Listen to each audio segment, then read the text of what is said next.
Is it time? It is time for us to do what we have been doing, and that time is every day. We'll know in a very short period of time, but it looks like it could be something that will be not good. Believe me, not good. I see issue with that. And again, hey. You're not going to be able to insult your way to the presidency. That's not going to happen. I don't know who created Pokemon Go, but I'm trying to figure out how we get them to have Pokemon go to the polls. I'm Ted Cruz, and my pronoun is kiss my ass. So when you think about it, there is great significance to the passage of time in terms of what we need to do to lay these wires, what we need to do to create these jobs.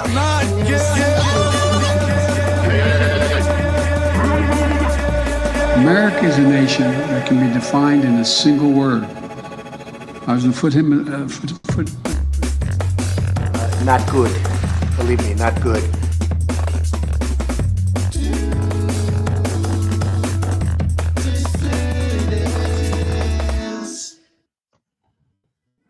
Hello, dissidents. Welcome one and all to a Thursday midday edition of the Do Dissidents podcast. Keaton Weiss here with Russell Dobular, of course. Hello. Hello, everybody. How's everybody doing today? Thank you very much for tuning in. Appreciate seeing you all here. Had a special nighttime show for the New York primary results on Tuesday. And today we have another special stream for you. We have a very special guest who I'm going to introduce in just a quick moment. But a program note, today is post-game day for paid members. So patrons, paid members, paid Substackers, paid Locals members, you guys get to hang out with us for a little extra time today.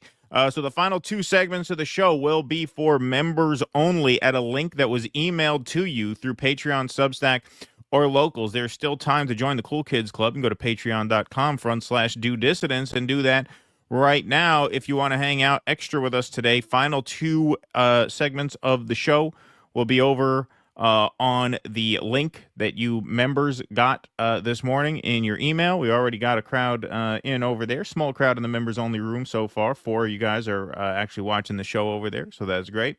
And we'll see all our members there in a couple hours. We will also be launching our new Due Dissidence meme coin. Yeah, right. Exclusively to members get in on the ground floor. You get the pump before the dump. That's right. The pump before the dump. Make sure you sign up for that.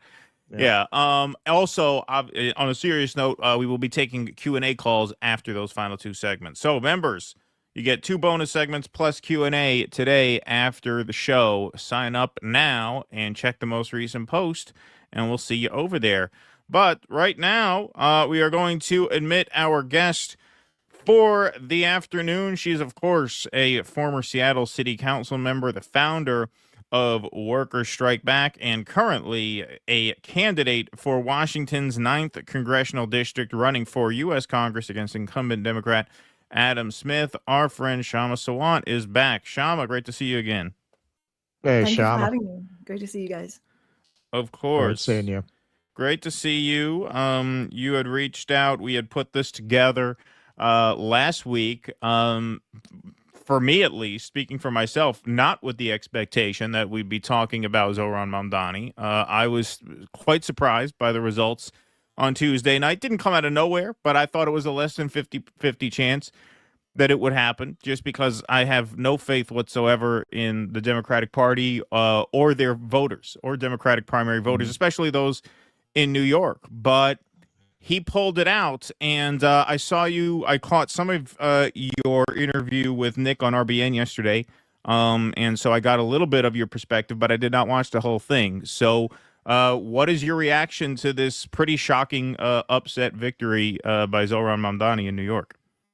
I think, first of all, it's a pretty stinging rebuke of the Zionists, and also this idea that if you are if you run as a candidate against war, against imperialist war, and with a record of having opposed genocide, somehow you don't have any prospects of winning. Well, that's put paid to by this upset victory. It also shows that you can have a campaign with very clear and open working class demands and also win. So, it really shows, I think, most of all, that there is a huge opening. It shows what we've been saying, what Workers Strike Back has been saying for a while, and what I've been saying for almost 15 years now. And we've shown through our own example on the city council, having won 4 elections and having won historic victories, that this is the period where there's a huge opening, where the working class is angry. That's not a problem. The problem is, where's the leadership to harness that anger? And so I think this election victory, this primary election victory really is a resounding example of how there is a massive opening for working class, anti-war, anti-genocide politics. It also shows the effectiveness of having a very strong field campaign and a strong social media strategy. I think all of that is very important. That's shown by this campaign. Yeah, it helps if your opponent is a sex criminal. Yeah, that too. Yes. That's another thing it shows, actually. I mentioned this on RBN yesterday, that it's also a repudiation of those union leaders who supported Cuomo. Can you imagine what kind of union leader do you have to be, and what kind of, in what way are you representing your members, let alone the working class as a whole, if you can endorse someone like Cuomo, who has scandal after scandal after scandal to his name, whether it's against the working class, COVID patients, or against women whom he has sexually harassed. So all of this is just an indictment of the labor strategy, really, of supporting this sort of the old guard of the Democratic Party, which has sold out working class people again and again. And I think that we need to put a fine point on it. It wasn't an isolated union leadership. And I'm specifically saying leadership because working class people and rank and file union members are angry about a lot of things. So it's very clearly, it's at the doorstep of the leadership that endorse. And as I said, it's not an isolated union here and there.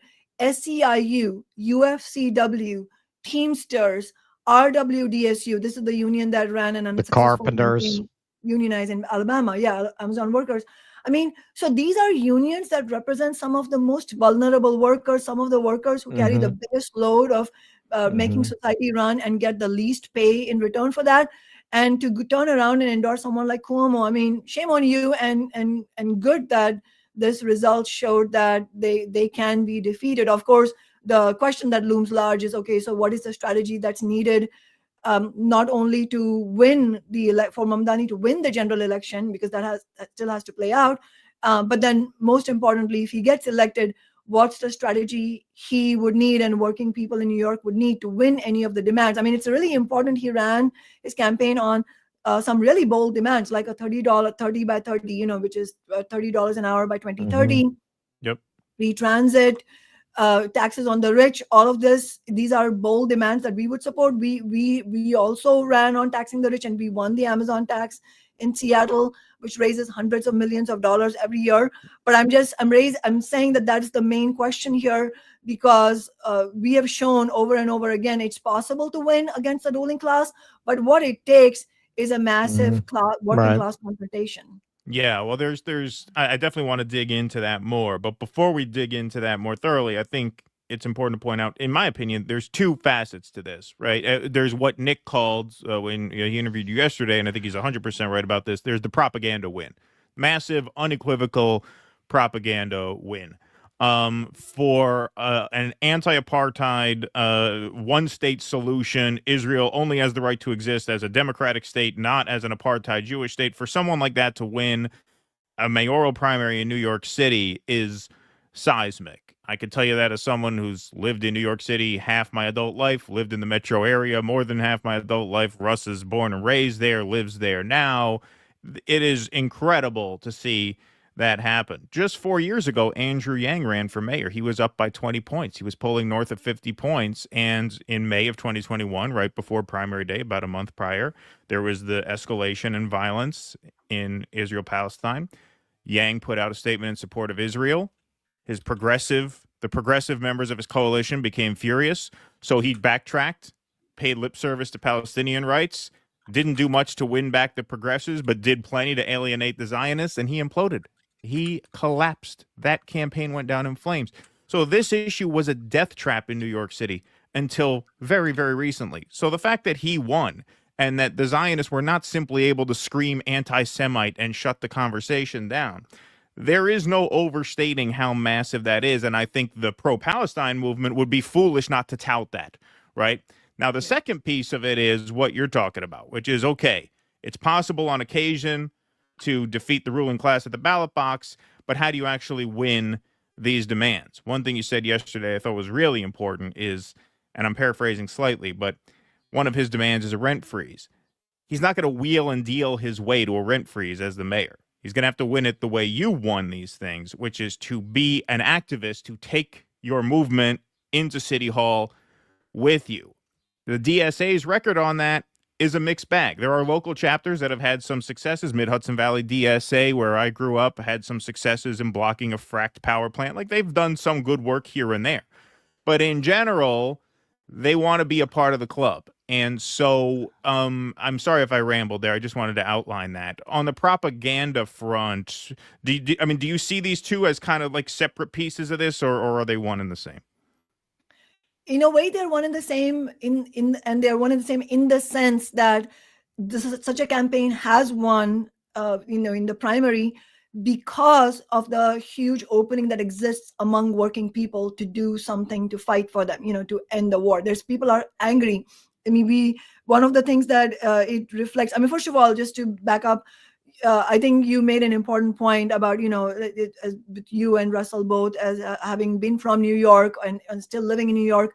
I think it is, if there was any piece of evidence to be had that the Zionist lobby can be defeated, then this is it. Right. So so we are hearing from a lot of people who are supporting our campaign that they are super excited and energized by this primary victory of Mamdani because it shows that we can win. It shows, because we are running an anti-genocide campaign, and I have a long track record of being against the Israeli state's occupation of Palestine, and we're running against this warmonger, arch warmonger, and genocidal Adam Smith, and that it's possible to do that. So I think that's an overpowering statement that actually we will do working class and anti-war movements a disservice if we don't state that enough.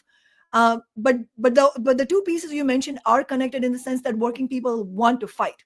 the way in which they are separate is that because that's when it brings up the question of what kind of leadership are we going to have to Right. win any of those things.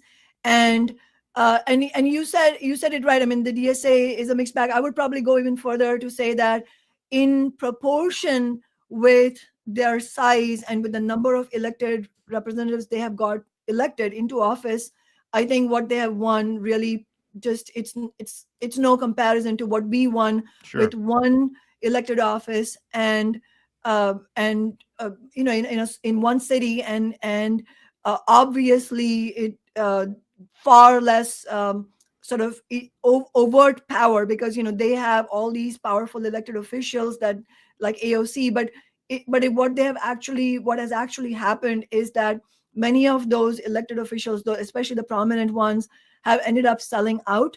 But it's not just about them. It's also about the many others that have been elected. That's the question, you know, what is it that you won? And I think we have to make a distinction. I mean, there are rank and file DSA members, many of them, thousands upon thousands of them, who agree with us and who have many of them in Seattle and also nationally have fought alongside us. Right now, many of them are donating to our campaign as well, I'm sure. Because you know we have donations from 43 states, and Washington D.C. and Puerto Rico. So we are making it clear this is a national campaign. It has a national reach, and we have talked to many DSA members who want to fight. I am a DSA member. I have been for years, but I don't agree with the DSA leadership in its approach of, you know, being very soft on the Democratic Party, not being willing to have the kind of political confrontational approach that we have had. And I think all of this also, just one last point is if I mean the kind of world we live in, it would just be complete abdication of responsibility if we drew the bar very low. You know, what have we actually won? The bar has to be very high of what you would call, okay, this is a victory that's commensurate with the number of elected positions you won in the name of socialism, you know. So I think the most direct way in which this connects with what could happen with Mamdani is Mamdani's role itself, you know, directly, and the others who have been elected in the New York State Legislature. And the New York DSA has had 8 elected positions in the state legislature, and they haven't won anything that I would say is commensurate with that kind of position. I mean, what we did was, I mean, like I was saying yesterday, your class enemies give you the best compliments sometimes.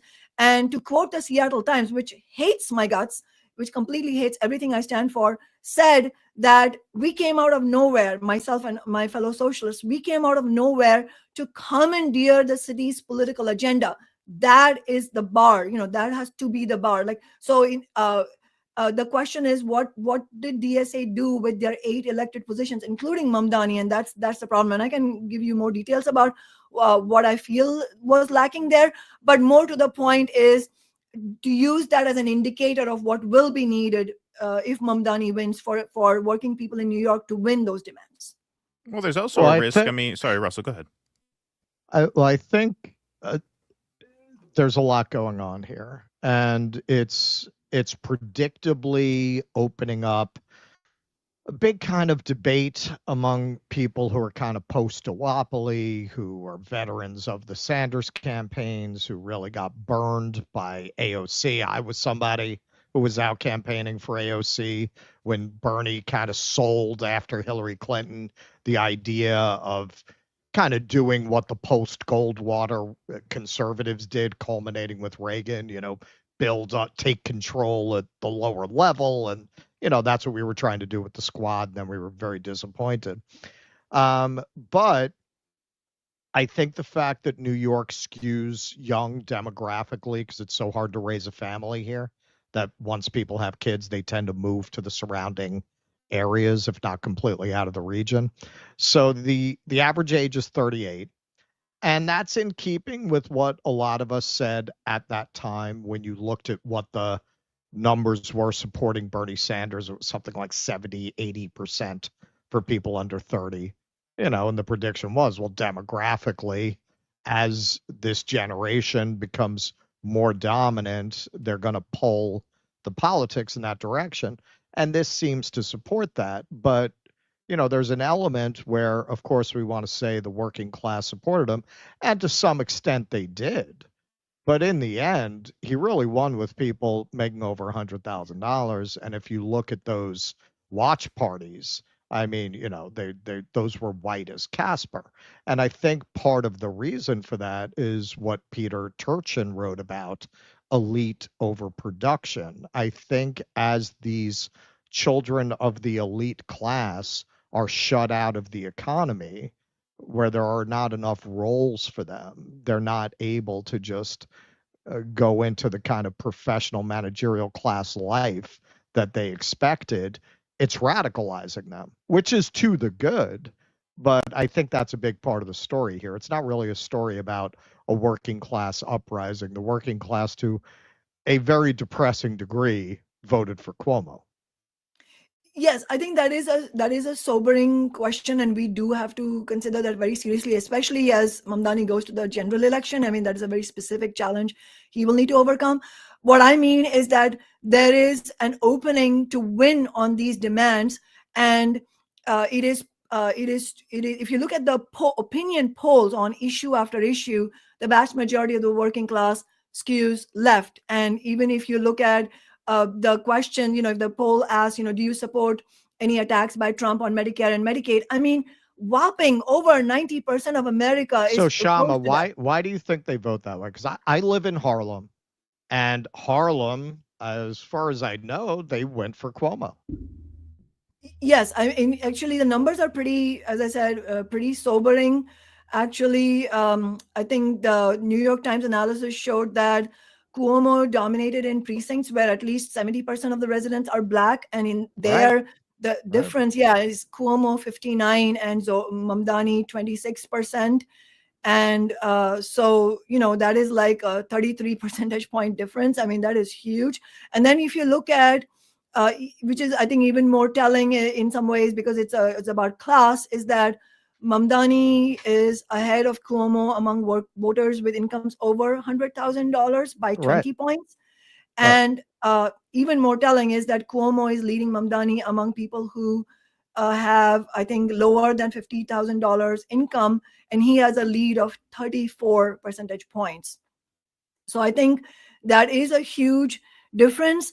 And I think I don't know what the numbers are in terms of how many working class or low income Black people, or how many low income people of all races, how many of them didn't vote at all. I mean, I don't know what those numbers are.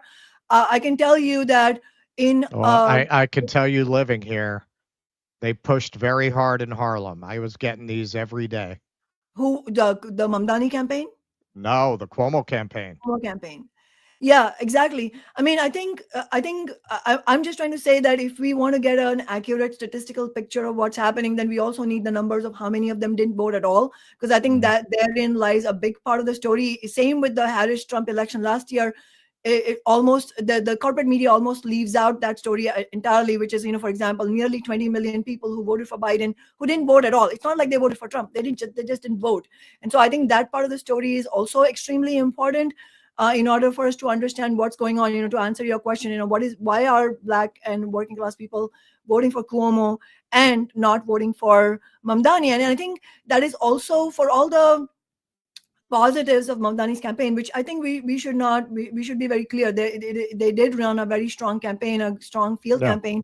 But I think ultimately, and this is a point I made yesterday also, is that ultimately the best field campaign does not trump politics. Politics trumps everything. In other words, what your campaign is will ultimately decide not only if you win. You can sometimes win without our politics, but ultimately if you can win for the working class, which is win those demands, will decide on the politics of the campaign. And so in our case, we obviously won lots of victories, like the highest minimum wage in the nation, and also the Amazon tax and unprecedented renters' rights. But in order to do that, we had to win elections. And I won all 4 of the elections. And one of them, remember, was a recall effort against me, which we also defeated. So I ran 4 elections for the city council. I won all of them.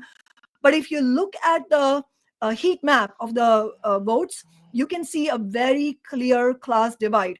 The wealthiest Right. precincts voted in big numbers for my opponent every single time. And younger and more working class areas voted for us in big numbers. Like, in areas where it is working class precincts, we got like 80% or more. I mean, it was so decisive. Mhm, And mhm. so it brings up, and I'm really glad you're raising this question, because it really allows us to drill down on what is the difference between the DSA type campaigns and what is it that we do as socialists and Marxists. Mm. Is that we not only brought up working class demands, and like I said, I commend Mamdani for bringing up working class demands. That's important, but that's not enough. It's also important.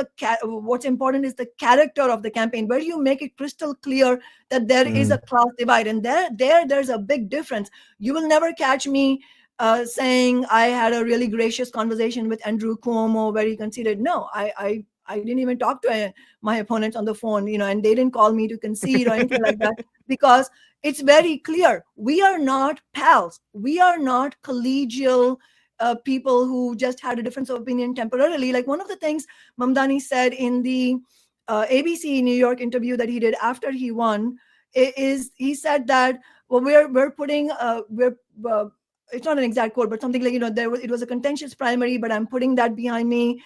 We need to now bring the city together.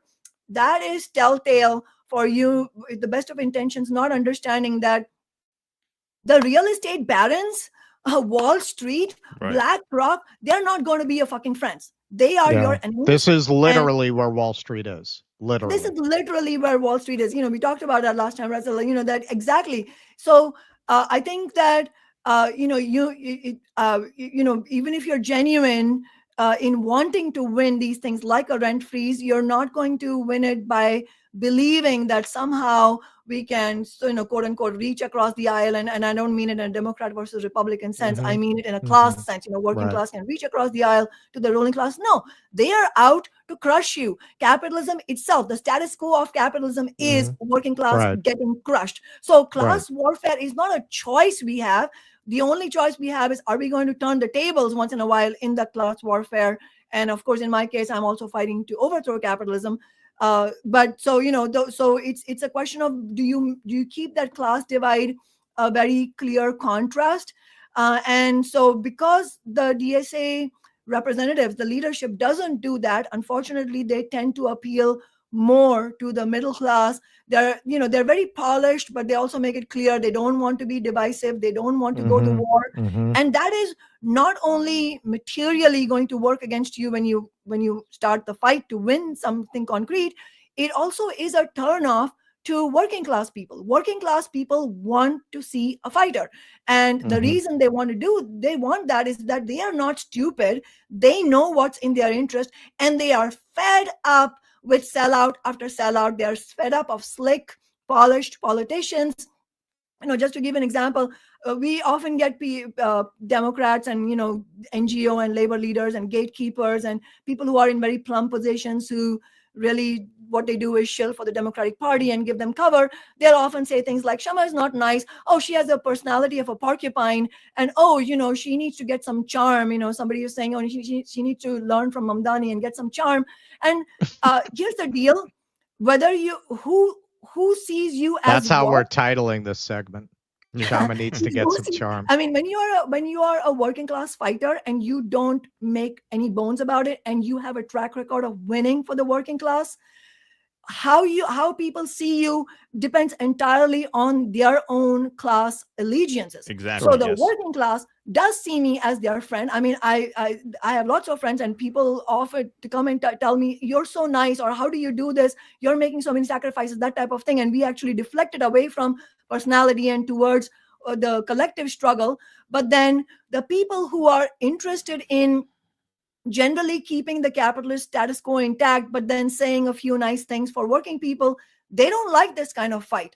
And so all of that is in the mix here. And so how you appeal to working class people, even with the same demands, really makes a difference in who comes out and votes for you, who comes out and campaigns for you. Well, yeah, I mean, that's the real divide there that you touched on. When they say you have to be more charming, I've always found you perfectly easy to talk to, much more so than a lot of the DSA aligned Jacobin writers who I used to interview when we first started the show. And that has everything to do with a class commonality. That's why I always found rank and file MAGA voters easier to talk to than a lot of upper class liberals, just because there's a class component there where I feel like I'm talking on their level.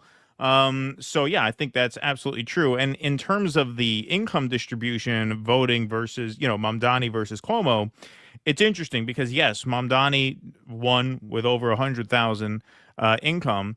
But if you look at where the huge money was, the huge money voters voted for Andrew Cuomo too. Cuomo won the Upper East Side near the Plaza Hotel, one of the wealthiest zip codes in the entire country. And this speaks to, speaking of Jacobin writers, Megan Day, who I interviewed a long time ago. She made a very good point. She said the Democratic Party is a party of contradictions. And this exists in the Republican Party as well, where you have the Democratic Party as a party of health insurance executives and people whose lives are upended by health insurance executives, right? So you have very rich people corralling very poor people into their camp, right, with the arrangement that the rich people within the organization are going to be the protectors of the most vulnerable within the organization. And that's where I think you're seeing the very rich and the very poor voting for Cuomo, because I think the people who are most disenfranchised and most marginalized, both from a class perspective and even a race perspective, they feel like they need protection from the people within the organization who have the most clout, who have the most power. So a big governor with a brash personality like Andrew Cuomo, I think they see him as more qualified to protect them than, say, this 33-year-old Muslim guy who he gets in. He's now the perfect foil for Donald Trump. Already started tweeting nasty shit about him. This is going to be the next Michelle Wu in Boston, where they're going to come after the city. I think that dynamic exists.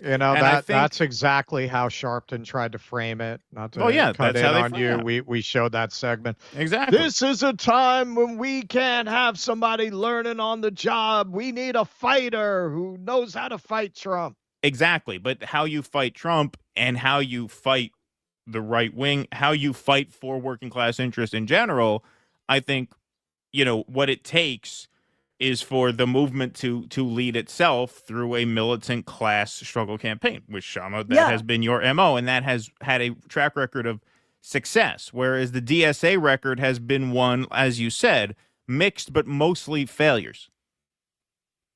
Yeah, exactly. I mean, if you can still embrace somebody who voted present at Iron Dome and then said that she would recently said that yes, she would vote yes on it, and who went on the DNC floor. Obviously, I'm talking about AOC, who went on the DNC floor and said Kamala Harris completely lied through her teeth that Kamala Harris is working tirelessly for a ceasefire. I mean, that's why I talk about bars. How high do you draw a bar in terms of what expectations there are for anybody you would characterize as a working class fighter, and how low are you going to go in terms of continuing to support somebody who has sold you out over and over again. In fact, just to give you an example, in 2018 I wrote an open letter. You can share it later with your viewers. I wrote an open letter to AOC, Rashida Tlaib, and Julia Salazar, who was one of the DSA electeds in the New York State Legislature with Zohran Mamdani.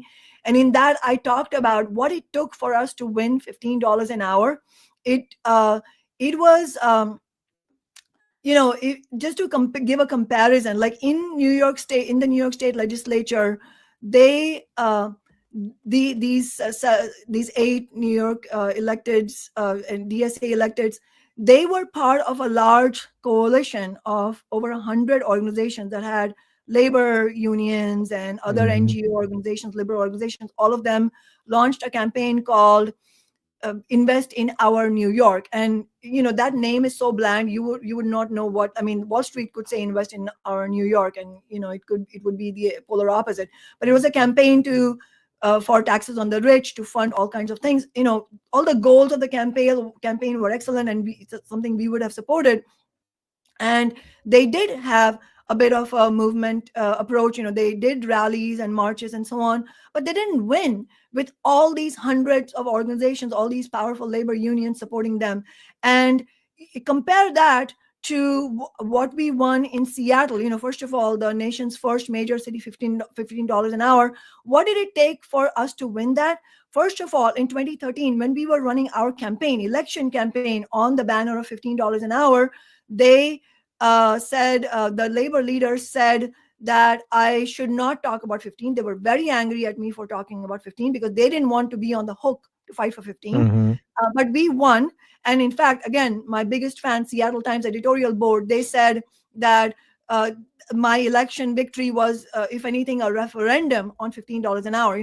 That was popular. And then after I took office, we launched the 15 Now movement. And within that movement, obviously the labor leadership, because they were already on the hook to support it, they did come out and support it. They also publicly supported it. They also stood with us in organizing some of the rallies and marches. But here's the deal. The approach of many of these people, and this is why I call them gatekeepers, is that when they are forced to support these really bold demands, they will do that because otherwise it's massive loss of face for them among their own base. But then the way they do it is what I would call controlled explosion. So they would support some rallies, but they didn't want all-out rallies. They didn't want a full court press on 15. Often the way they would mobilize to the rallies was not actually bring the full force of their rank and file membership, the actual workers. They would instead mostly be staff heavy. They would mostly just bring their staffers who have completely different, political sort of compulsions based on their standards of living and so on. So it's completely different to bring rank and file union members versus the staff members. And then not only that, though, they were working behind the scenes with the Democratic establishment, with the Chamber of Commerce, to try and undermine the 15 Now movement at every step of the way. And I might have shared this story earlier, but there was within the sort of the committee that the Democratic mayor was forced to do, because of our pressure, there was within that there was a labor caucus, because there were also business people who completely opposed 15. And within that labor caucus, I was on that because the mayor was forced to put me on that, even though they hate my guts, like I said.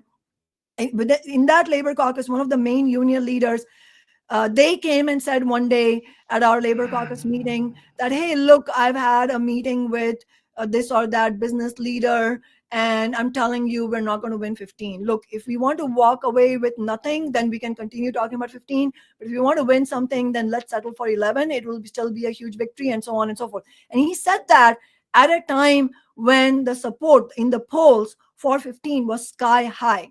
So all the other labor leaders, and this included some other people who later became prominent politicians, they said, they were even shedding tears that, oh no, I don't want to do this, but I guess we have to do it.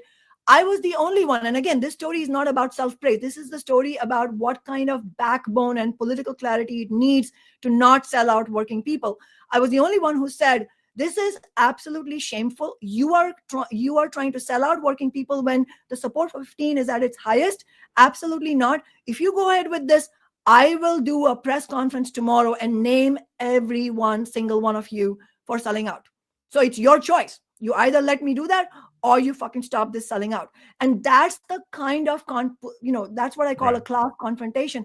That is what it took to keep them from selling out, which in other words, a fear for their own personal prestige, their own personal future careers. That is the working class needs to do that, to put that on the line in order to overcome. Because think about this, capitalism is a system in which working people have everything stacked against us. And that everything not only includes the actual Wall Street interests and the lesser multimillionaires and so on, it also includes this whole parade of 1 million gatekeepers in the NGO movement, in the labor movement, in the socialist movement also, who will tell you, we can't do this, we need to settle for this. Oh, we should not do this, let's be nice. All of this is code for let's sell out now so that we can keep our own cordial relationships intact with the powerful people. Let me keep my own career safe. Let me not take the barrage of insults and hate that will come against me in the media and from all these, these people with influence. Let's do that. So in other words, putting their own self-interest ahead of what's needed for the movement. That is the kind of fight it takes to win anything substantive. And so with 8 elected representatives, they weren't able to win, whereas with one position we won so much. And in fact, it's not even that. The biggest, maybe in some ways the most powerful story, is what we were able to do through worker strike back in the last 2 years. Last year, we don't have an elected position right now. I'm running for Congress, but we don't have an elected position right now.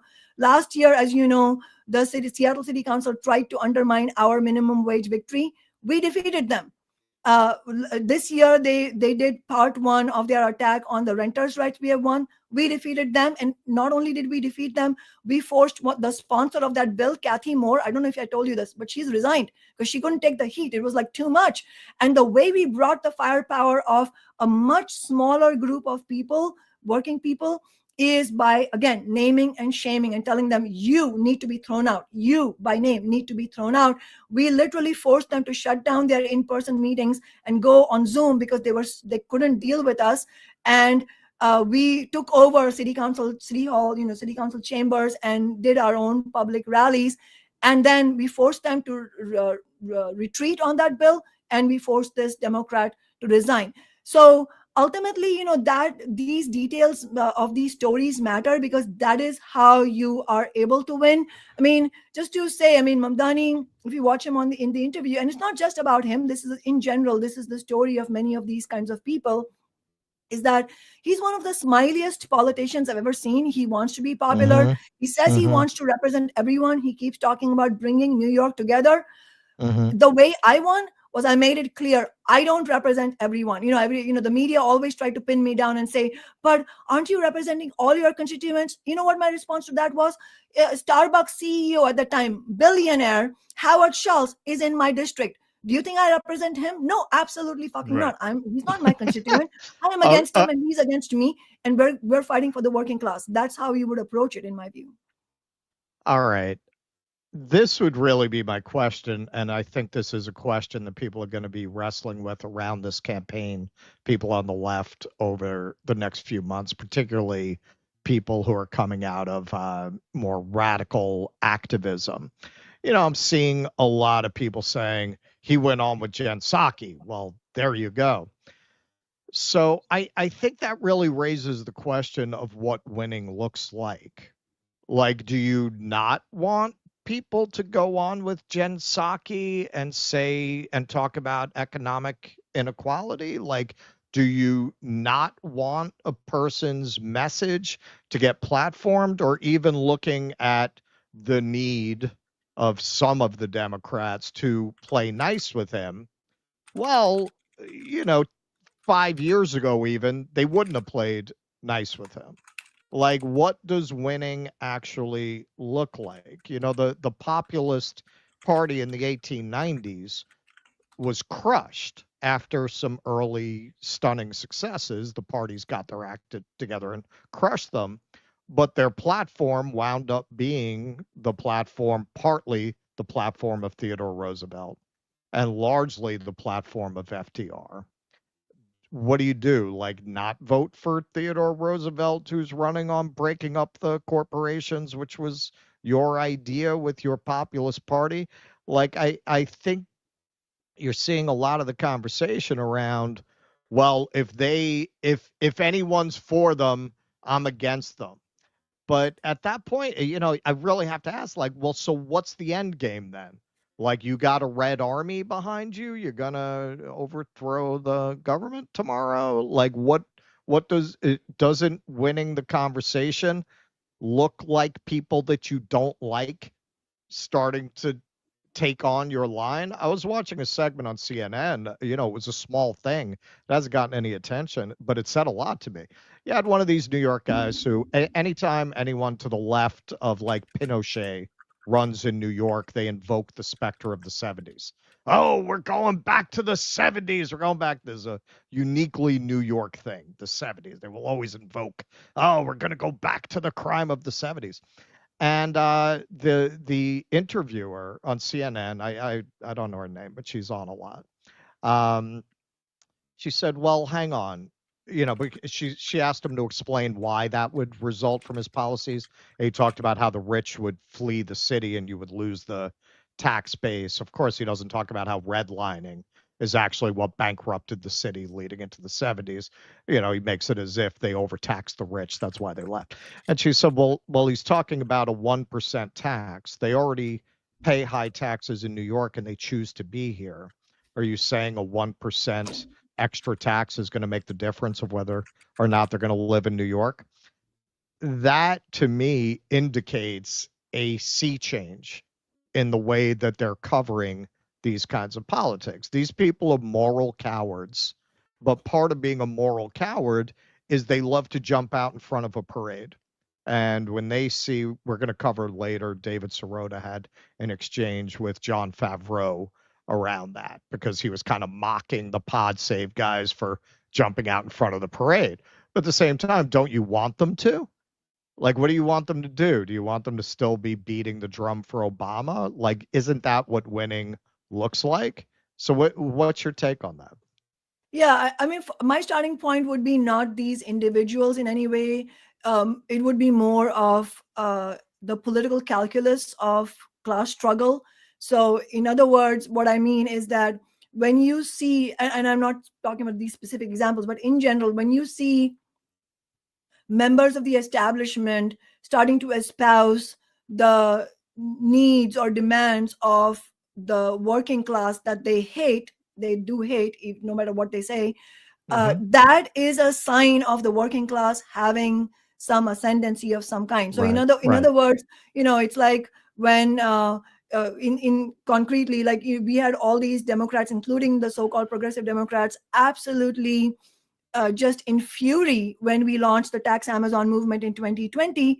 But then when we collected 30,000 signatures in order to put it on the ballot as a threat, as a credible threat to force them to bring it to a vote, then suddenly they started talking about how this was my dream and this and that. So our response in order to, the working class has to also own the narratives of how we won. That's important because we want to make struggle contagious. We want to make victories. We want to spread them. And in order to spread them, you have to talk about truthfully about how we won. So in that, there's a slight differentiation that I'm making from the way you're saying it, is that I would not then say, oh, these people are great. Now they are espousing what I was saying. What I would say is that, look, they have made a 180-degree shift in their position. Why? Because we are winning and they are under pressure and they are facing a real threat to their own political careers. Because what the hell kind of progressive Democrat would you look like when you're exposed as somebody who opposed a tax on Amazon to fund affordable housing for working people? So at every moment, the reason we are able to win is because we make it about a class thing. So that's why, for example, we for one of the first battles we had to wage in the Tax Amazon struggle was in what the movement would be called. Many of these middle of the road leaders, and that included DSA leaders and some other NGO leaders as well, they hated calling it the Amazon tax or the Tax Amazon movement. They were very against it. They kept telling us, oh, you guys are too extreme. We're not going to win if we call it. They wanted to call it something like Make Seattle Affordable or Employee Hours Tax or something completely that would not have mobilized anyone. And it would have empowered the big business. Instead, when we called it the Tax Amazon movement, people were like, hell yeah, I want to tax Amazon. Fuck Amazon. That's the kind of contrast, if you draw, that you are actually able to win. And ultimately, that is what it comes down to. And as far as the Jen Psaki thing is concerned, no, absolutely. In my view, you should, if you're fighting for working people, you should take any stage that the ruling class is forced to give you. I mean, the thing is, first they will ignore you. It will be a complete media blackout. Then they will have you on. And then if you're doing things right, they will attack you. If they're being nice to you, that should be a sign to you that, oh, wait a second, what am I doing wrong? Why are they being nice to me? Or they will try to be nice to you initially in order to wean you into to subvert you. And that happened to me a lot. I mean, when we first won, they were trying to lionize me. On the one hand, the media was trying to say, oh, look, this unusual story, or tell me about your parents, tell me about your childhood in Mumbai. And I flatly refused to actually engage in that kind of conversation because, and my line was, there's nothing unique about my story. Can we talk about the hundreds of thousands of workers in Seattle who need their lives improved? And on the other hand, you get villainized in the media. I mean, there's any number of hateful cartoons that the Seattle Times have, literally cartoons. I mean, literal cartoons drawn of me where I'm looking like a complete monster and ogre. They will do that as well. And ultimately, that's the telling point, as far as yes, you should go on even conservative media. I've gone on Fox News. I will never say no to any kind of combative interview, because my audience is not that guy. It's the working class who are watching or listening. And ultimately, that is what having a as big of an audience as possible is in the interest of working class. We should not be isolated. And so I don't agree with the people who are faulting Mamdani for going on Saki. What I would instead say is we have to think about the question of what it would take for him to win any of these demands. Yeah, I think the difference is, the way I would put it is, you have to view all of these things as part of them is it's a measurement of where we're at. It's a measurement of where we're at. Right. The fact that Mamdani won the primary is a good measurement that the anti-Zionist movement has made major gains in terms of shifting the public sentiment, which is the precursor to any sort of change, obviously. And this is the same thing. The fact that you're being invited onto these platforms is proof that you forced your way in there and that you actually built to that point. So before you go, I want to ask you about Iran, because that was what we were originally going to talk about as of last week. You mentioned that, anti-war politics is a major pillar of your platform this time. Is that different now because you're seeking national office? Did you talk foreign policy much as a city council member? Did you still use anti-war organizing in that kind of movement building when you were both a candidate for local office and a servant in local office? And how is this campaign kind of different aside from the obvious, which are the stakes are much higher since we're amid genocide and on the doorstep of World War III? Yeah, the stakes are much higher because of those objective conditions. The stakes are also much higher because, the idea of allowing a revolutionary socialist to be elected to U.S. Congress, that is an idea that would drive the U.S. capitalist class apoplectic. And so they are going to do everything in their power to not let that happen. And you would still be more charming than Ted Cruz, though. I bet they would like you better than Ted Cruz. Even the Republicans, they would say, you know what? She's still better than Ted Cruz. Still nicer. I mean, that is a pretty low bar. I mean, Ted Cruz. Well, yes. But yeah, I expect the same what's been happening in the last 12 years to continue if we are elected to Congress, which is that the people whom we're fighting for, they will say I'm nice, and the people who are against everything I stand for, they will try to caricaturize me into something really unsavory. And so that's why our strength lies not in engaging in that debate of about personality. It is in forcing concessions from the ruling class by the fact that they fear our movement. And that's how we are running this congressional campaign, just like we ran our previous campaigns, for city council, where the election campaign itself is a vehicle for building momentum for the demands that we intend to push on if we're elected, but we're going to push on those demands regardless. That's the whole point. It's not, the election campaign is not a service of personal vanity or, personal careerism. There is no such element whatsoever. It's always about what are we going to push for. And so this campaign right now, the reason we have launched so early as well, is that we want to use this campaign to build momentum for the movement against a genocide and obviously against escalation of war in the Middle East. And a part of it is, one of our prominent demands is ending all U.S. military funding for Israeli military, and also calling for ending the occupation in Israel, but also for free healthcare for all funded by taxing the rich, and for rent control nationally. And so it is these demands that are galvanizing people into our campaign. I mean, we just had our mega canvas where many people came out to campaign, meaning canvas. And I don't know if I already mentioned, but we had a target of raising $100,000 in the first month. After we announced, we raised it in 3 weeks.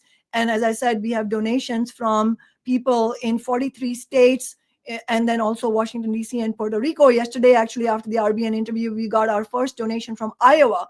So we want people to see this as a national campaign, because it is. And as far as my record as a city council member, I see, obviously now, as you said, Keaton, the stakes are much higher, and also it's a much more clearly national platform, because when you go to Congress, you deal with national issues. But even when we were on the city council, we never made an artificial distinction between local versus national, because we are running as revolutionary socialists. So we don't have any imagination that somehow Seattle is going to be the socialist utopia. That's nonsense. So we never held back from, and we were always attacked. We were always told by other council members, why have you got this resolution? This has nothing to do with city business. And I'm like, no, it is city business, because we have Arabs and Palestinians living in our city. So yes, it is city business to have a ceasefire resolution. But similarly, just to give you a contrast between me and my warmongering genocidal opponent, Adam Smith, in 2014, I wrote a public letter, and none of the Democrats on the city council were willing to sign it, a letter addressing Obama and US Congress to stop what was at the time an escalation of airstrikes and bombardment by the Israeli military on Gaza and the West Bank. And at that time, also I was calling for an end to military funding. And that same time, what was Adam Smith doing? Adam Smith was gleefully cheerleading $225 million for Iron Dome, which I have said repeatedly, Iron Dome, Arrow 2 and Arrow 3. These are not quote unquote defense mechanisms. These are part of the arsenal of slaughter that the Israeli state uses against Gaza and the West Bank, and now obviously against Iran and for the larger warfare in the Middle East, because Israel is an outpost of US imperialism and Western imperialism. And so so in that sense, between that and also the Gaza ceasefire resolution that I passed in 2023, my last month in office, that's what we did. We have a long track record of having stood against the violence and the brutality of the Israeli state on Palestinians. All right. Well, your website is kshamasawant.org. Let's pad those campaign coffers some more. We don't want to be shown up by RBN. You don't want RBN to embarrass us, right? No. And have them raise more money than us. So, yeah, go to kshamasawant.org. You can also check out workerstrikeback.org. That's the organization. We will be hearing much more from Kshama in the coming days and weeks. I'm sure we'll talk again sometime soon, but great pleasure to have you on as always. Thanks for joining. Thank you, Kshama. Thank you both. Always a pleasure to talk to you. All right. Have a great one. Bye-bye. Kshama Sawant, everybody. Always a pleasure. Glad we can make that happen today. It just so happens, I mean, she is like the person I would want to talk to about the Mamdani results. Of course. Yeah. And it just so happened to work out that way. So, yeah, that's great. That was great. Always great to talk to Kshama Sawant. 1,300 strong in the YouTube chat, 572 on Rumble. We're at 514 likes. Let's juice that number a little bit so we can get to our 666. Please and thank you. Gorgeous Mayhem, thanks for the $10. So there's only one way to judge Mamdani. Does NYC become a better or worse place to live? If what he does works, I will support him wholeheartedly. If it doesn't, I imagine you guys will cope just like MAGA does. Thanks for that. Yeah, that's what we're gonna do. Yeah, that's what we do. We cope. Yeah,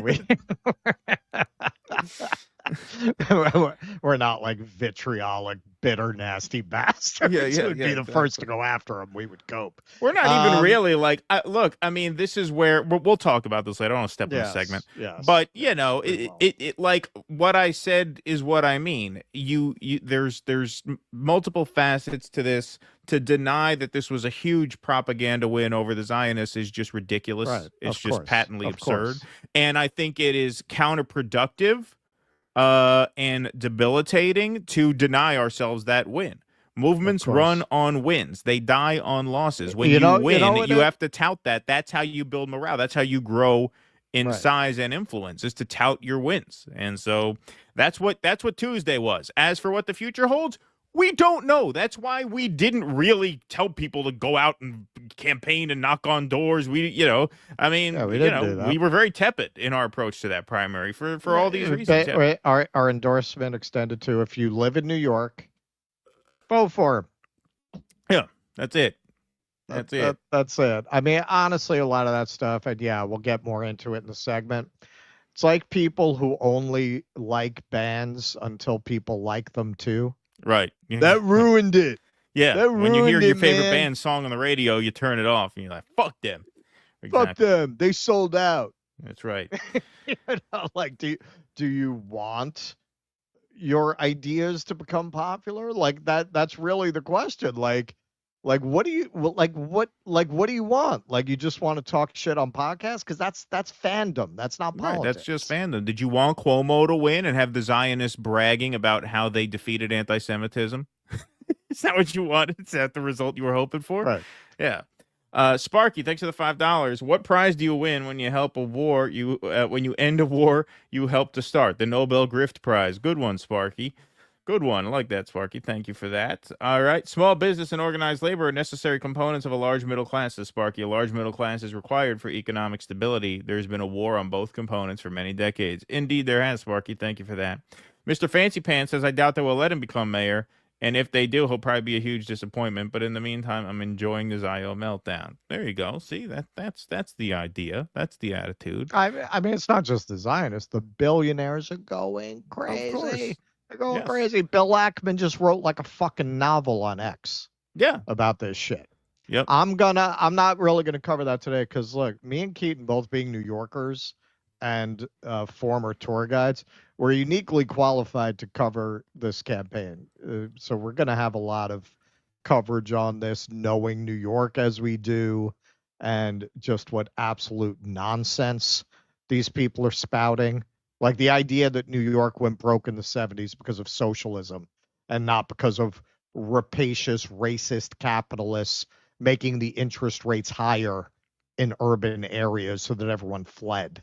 Right. That's why it wasn't just New York. It was cities nationwide because they all experienced white flight because of redlining. But we'll get into I'm going to do a whole shit post about that Sunday. All righty. Killer Hinton says, check out James Corbett opens the white pill on YouTube. Great stuff on the masses' acceptance of the power structure and impact of the changing media landscape. You dirtbag should interview him.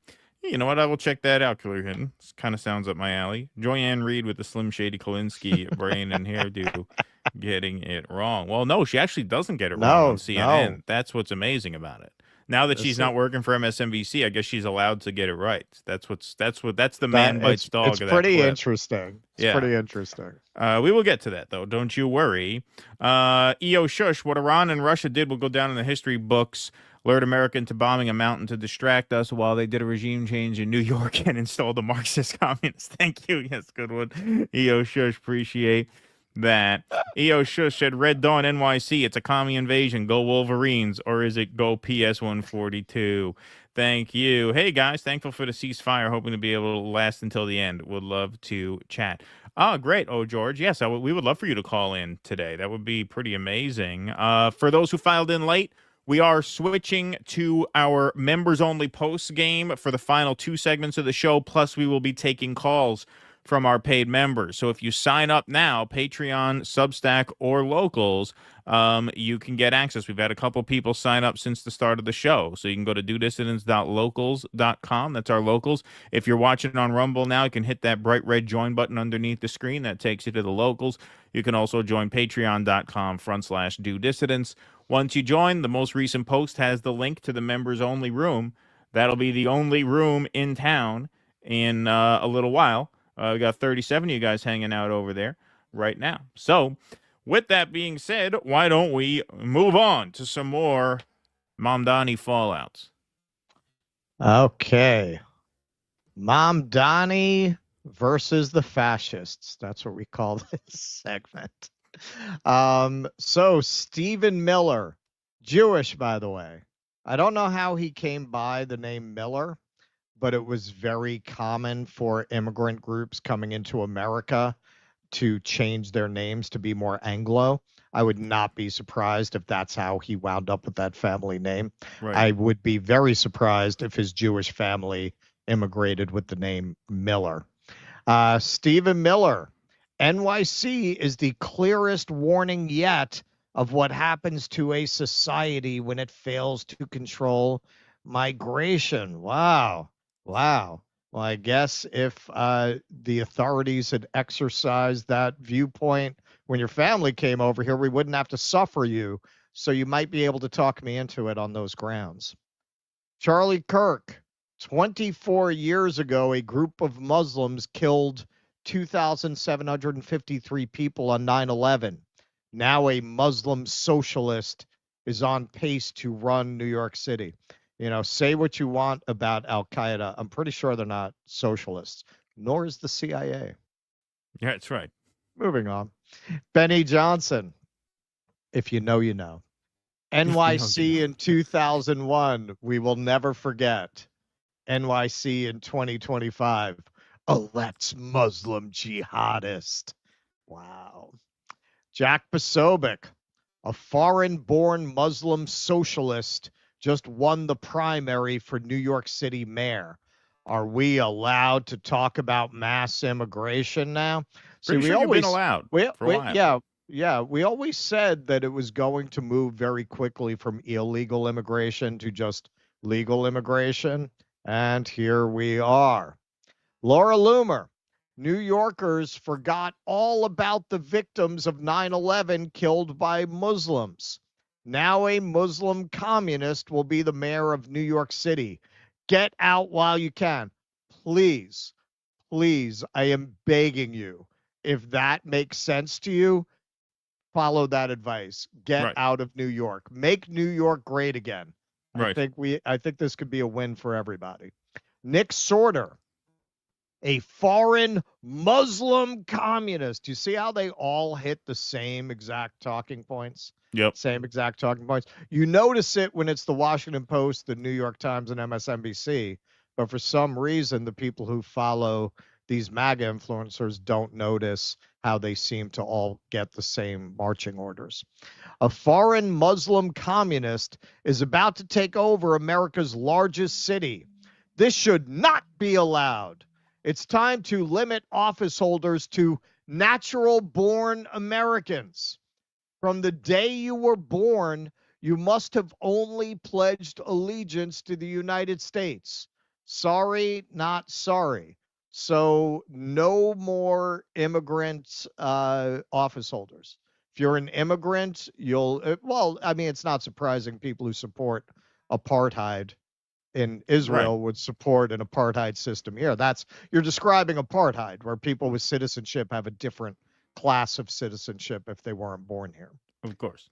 Rabbi Linda Goldstein, white smoke. We have a new mayor with a picture of 9/11.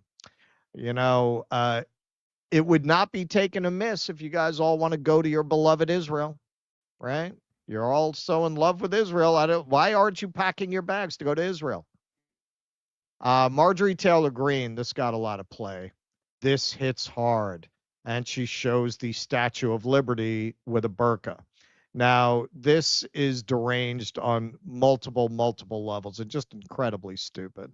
Dog, this is his wife. That's Mamdani's wife, who is certainly not sporting a burqa.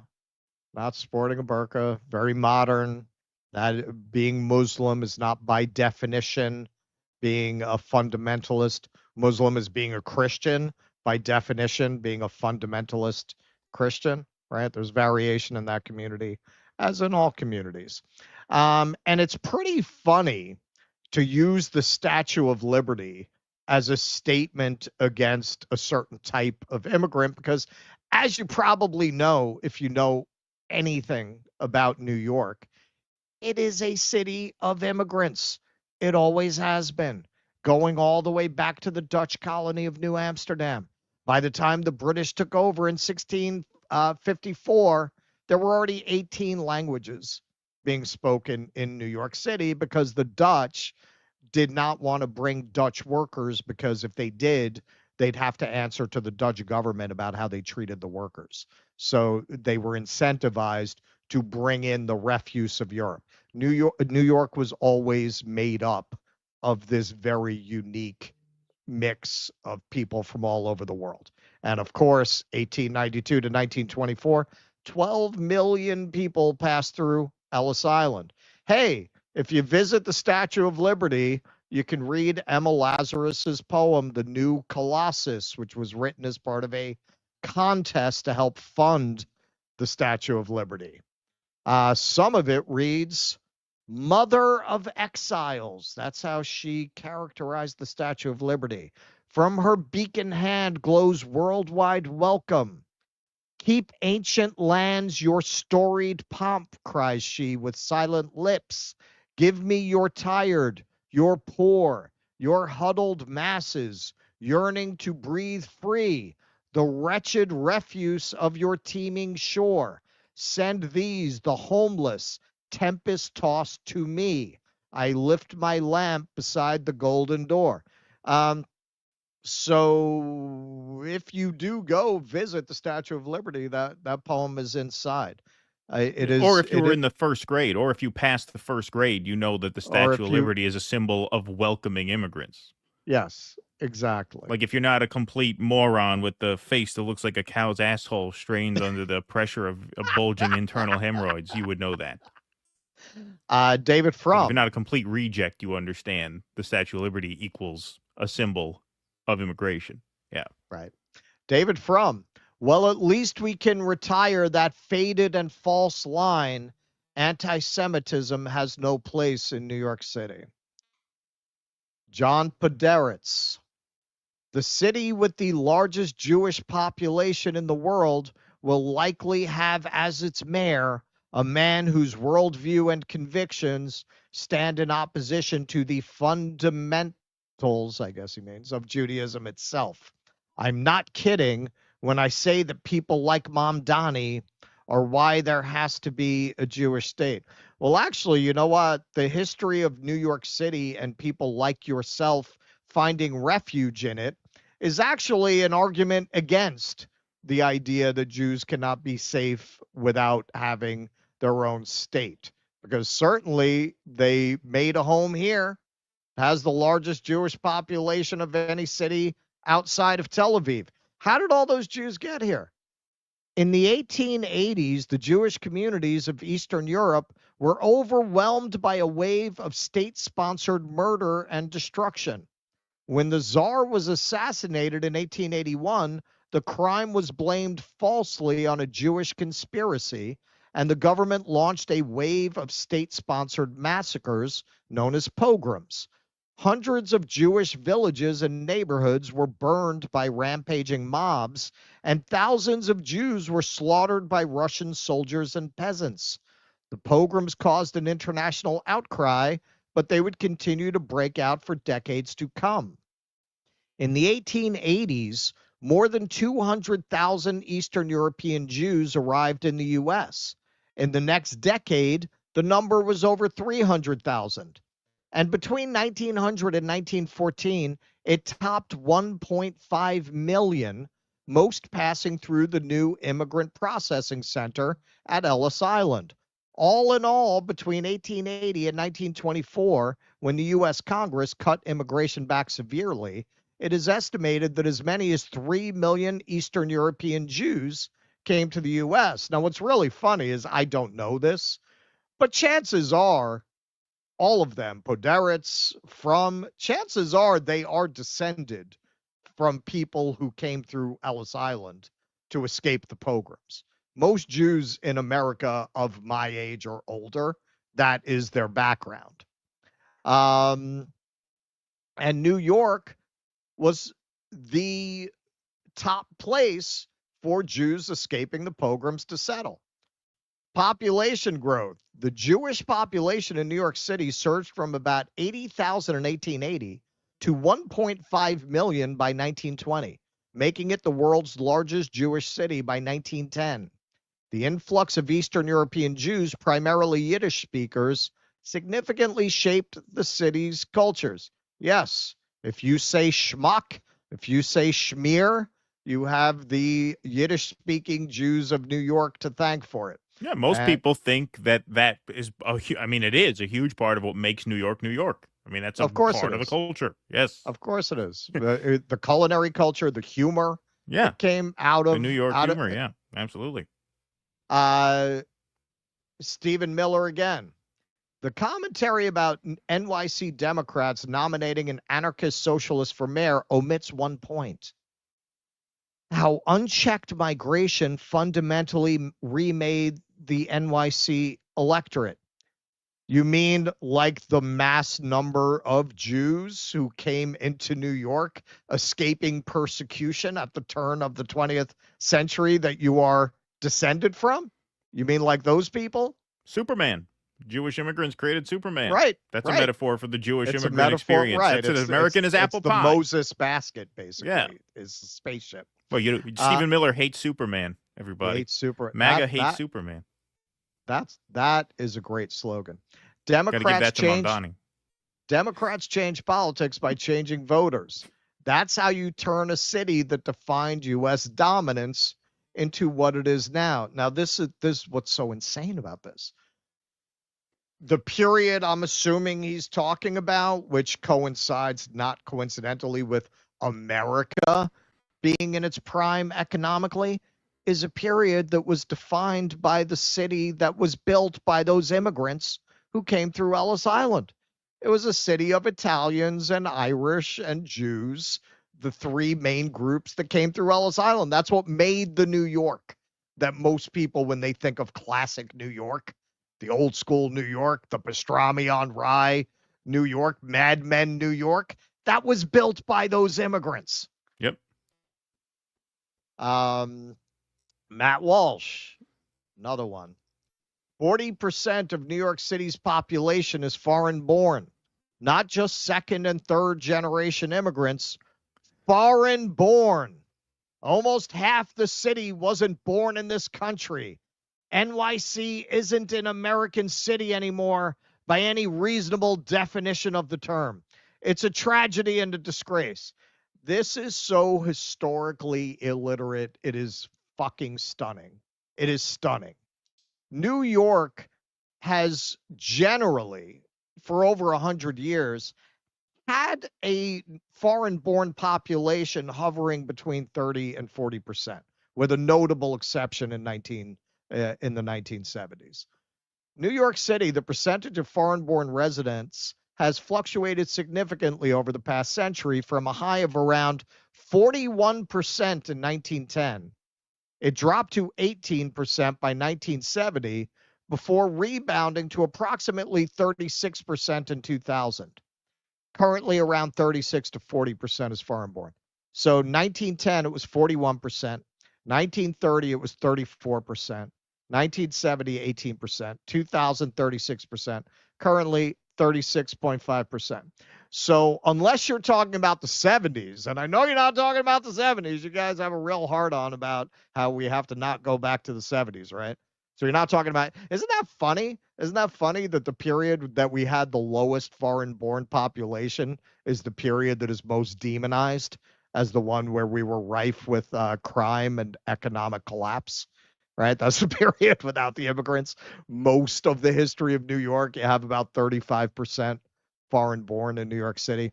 Listen, man, I understand you fucking, cracker fucking rednecks out in the sticks don't get it, but I'm from here, and yes, people can get along just fine who are from other places and other cultures. That's not for you. You can stay in White Town, USA, Nashville. wherever the fuck you Matt live. Walsh has the right to stay in Nashville with his banjo stay, and his stay over there. His Handmaid's Tale set that he broadcasts from. Yeah, you're getting out over your skis here. You clearly know nothing about New York, or you're just intentionally obscuring the reality of New York. Look, all these fucking people who sit around, they watch the Cash Jordan to hear their biases confirmed about how terrible and dangerous New York is. It's not. It's not. I live in fucking Harlem for almost 20 years without incident. Do I look like a tough guy to you? Do I look like a guy who walk through Harlem? People are like, oh, cross the street, man, that guy's coming. All right. Like, so does what you hear on these channels that make a lot of money feeding you your confirmation bias, does that add up? Does that add up? In a city that was that dangerous, could a guy like me live in Harlem without incident for 20 years? Does that make sense? Yeah, of course. If I could just interject very, very quickly. Yeah, go ahead. One underlying dynamic that, of course, the right-wingers will never mention is that a lot in the modern era of why there's so many foreign-born New Yorkers is actually because real estate has gotten so expensive that a huge percentage of real estate is actually bought by foreign-born, ultra-wealthy people. When I was tour guiding, this stat is probably not current. In fact, I know it's not current. I don't know if it's the same. It's probably different. But, the mid-teens, it was something like a third of all apartment sales were to foreign buyers. They're opening the door to foreign oligarchs, to rich people. Right. So it's foreign-born rich people moving in. That explains a good deal of it. Not all of it, obviously, but a good deal of it. But they'll never complain about that. You got the money, you can come. What do they got? Who's the guy there? What's the guy's name? The guy what's the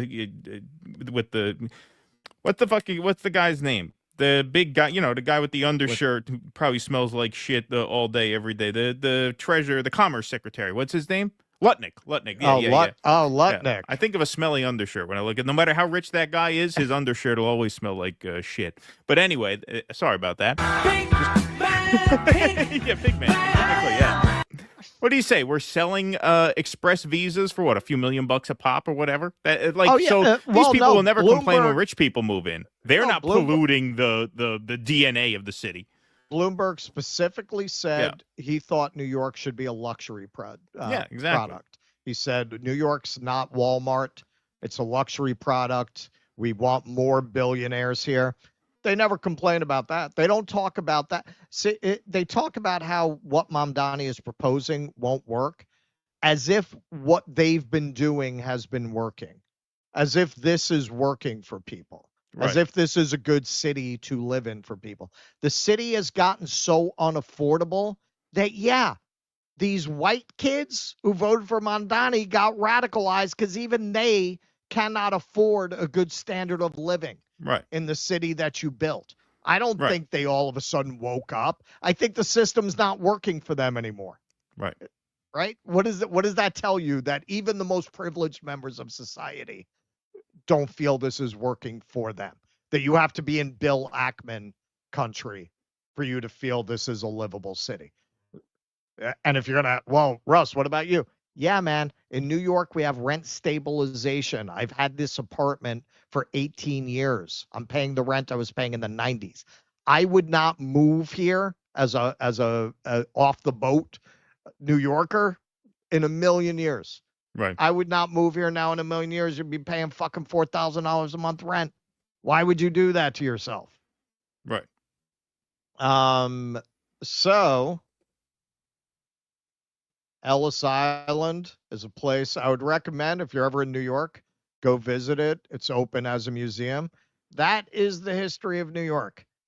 Pretty much any native New Yorker, Gen X or older, this is where you came from. You know how many people came through Ellis Island as immigrants? 1 in 6 Americans is descended from Ellis Island. That is how many people came through there during its heyday. But no, New York was ruined by immigrants. Yeah, I mean, it's just a completely illiterate take. Now, there is nothing new about this. This is from that period. This is from the 1890s. White immigration, good, on the left. Oriental exclusion on the right. And we did have that. 1882 or 83, we passed the Chinese Exclusion Act, which uniquely forbid Chinese from getting citizenship or bringing their family to the United States. We didn't repeal that until 1943, and then only because it was an embarrassment because we were allies in the war. So yeah, this is nothing new. This is just the same shit coming back. This was a propaganda poster from the 1920s. Europe, take notice. This is not a dumping ground. Signed, Uncle Sam. And check that out. See, because the Matt Walshes, the Jack Posobics, they will make it out that no, we're for European immigration. But you know what? A lot of these people are descended from people who were not considered white. They did not want Eastern European and Southern European immigrants, and that's mostly where they were coming from. They wanted only French, German, British, Northern European. Even Right. the Irish were not considered white people. Here's a caricature. This is 1892. You have the Jews immigrating into New York, and the York is crossed out. It's New Jerusalem. And on the left, it's the white people going to the West. So the theme of it is, well, get out of the East Coast. The Jews are coming and taking over. You have to go to the good, clean country out in the pure, unspoiled Western states. The Irish, man, a lot of people forget this now. The Irish don't, but non-Irish do. They would often in caricatures portray Irish as gorillas or apes.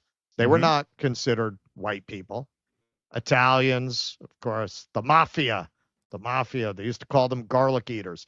It's very ironic that so many people who are from these backgrounds today are on board with pulling up the ladder and stopping immigrant groups from coming in.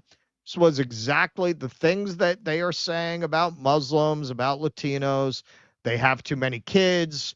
They ruin the neighborhood, grooming habits. Same shit. They said that about all three of these main immigrant groups from that period. And really to the point, I'm very glad that this Mamdani thing has caused people like Posobiec, like Matt Walsh, like Sorter, to just take the mask off. These people are fascists. They are fascists. This was a very famous rally. It got more famous because they drew a comparison to Trump's rally at Madison Square Garden. Until then, it was a pretty obscure thing. The German Bund had a big Nazi rally at Madison Square Garden, huge, 10,000 people came, 18,000 people couldn't get in, who were outside, who wanted to come in.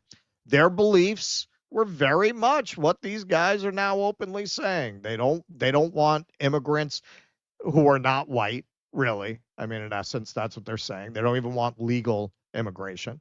They want what they see as European, very specific vision of what that means. They want this white European homogeneous nation. And they want a strong central leader, as Curtis Yarvin puts it, a modern day version of fascism, an all-powerful CEO. This is what they want. I'm glad they're taking the mask off, just saying straight out. They don't want other cultures here. They don't want non-white people here. They don't want legal immigration here. They really want a white nationalist project. Okay. I'm glad you're being honest. Let's have that conversation. It is not the first time that we had that conversation, and it never really went away. You know, when all of this blew up around Daryl Cooper, when we were covering that, a lot of people would point out, well, what do you think? England and America didn't have the same ideas as Germany? Yes, the left has been saying this forever. Like, that is not a revelation. This is something that's not explored as much as it should be because of what it says about America as it is. Fascism was getting a pretty good foothold in the 1930s. The communists were one answer to the Depression. The fascists were another. And if you look at the institutions of American society at that time, you had apartheid through Jim Crow, through segregated accommodations and facilities. Our ideas were very compatible with Nazism. It was not. Eugenics was still widely accepted. This idea of making America a white nation was appealing to a lot of people. And what derailed it was Germany declaring war on the United States. Now we were at war with Germany. You couldn't be a Nazi anymore. What do you think happened? These people didn't go away. They continued to have those views. They just melted back into American society, and America brought Nazis here. They started podcasts. They said, well, now they started podcasts. That's the third generation removed from the German Bund. No, look, these ideas have been out there all this time. They kind of got driven out of polite society, but they didn't go away. And now they're coming back to the surface. If you look at the ideas they're expressing, if you look at the attitudes, and if you wonder, a lot of times people would say, well, how could they be white supremacist if they're pro-Israel? Look at what the Zionists are saying. That's completely consistent. That's what we were saying about Terrell Cooper. If you like the idea of a place for everyone in their place, you love Israel. It's your ideal. It's your ideal that all the Jews will go live over there in their own little ethno-state. Right. And just to put a button on this, and I want to show this Charlie Kirk tweet because he actually says very explicitly, the lesson from New York City is that both illegal and legal immigration can ruin your country. Right. It's not just the open border. It's also our suicidal mass legal migration policies bringing in over 1 million people a year. Green cards, chain migration, refugee resettlement, anchor babies, and asylum scams.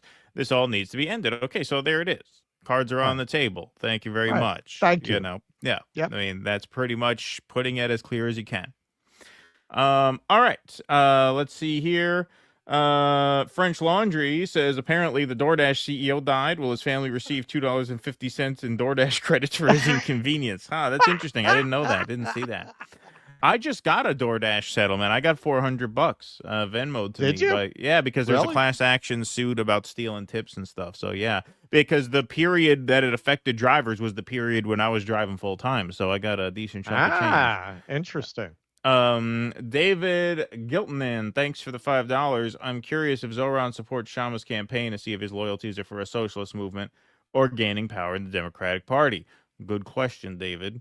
Let's see. Gray Ghost, thanks for the $10. Congrats on surpassing 105K, gents. Been tuning in since 10K days. My only concern is that someday Damn. Russ will be diagnosed with some sort of rare headbanging disease because of the 666 sound drop.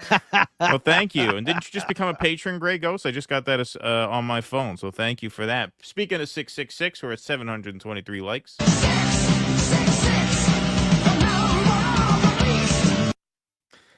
Flexer Sigma Robot says, Kshama, who needs charm when you're this based? There you go. I'll pass the message along to Kshama. Thank you for that. Miss Me With It says, does Workers Strike Back work with unions to divest from Wall Street private equity? A lot of unions let Wall Street gamble with their retirement. Stop feeding the machine that seeks to enslave us. That is a good question. I'll have to ask her that next time. Matrix Sphinker Knucklebuster, thank you for that. Ryan says, the Statue of Liberty is actually Lucifer. Thank you, Ryan.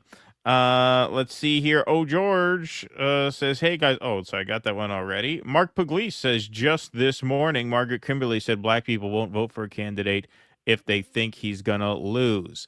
You know, I'd like to have Margaret Kimberly on the show. We never had her on. Thank you for that, though.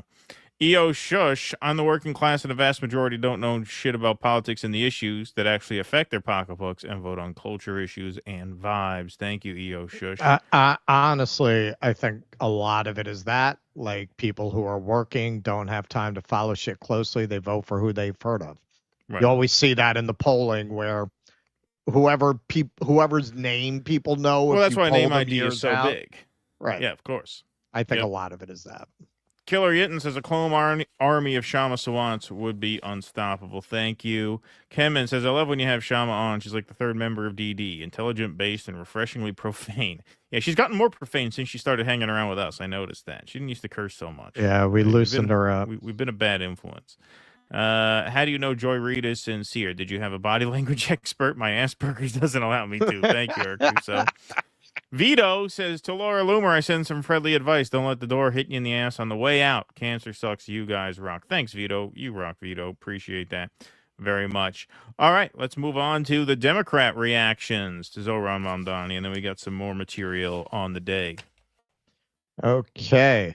So, as we were talking about a little bit with Kshama, Mamdani went on with wacky Jen Psaki to talk about why he won and how he won.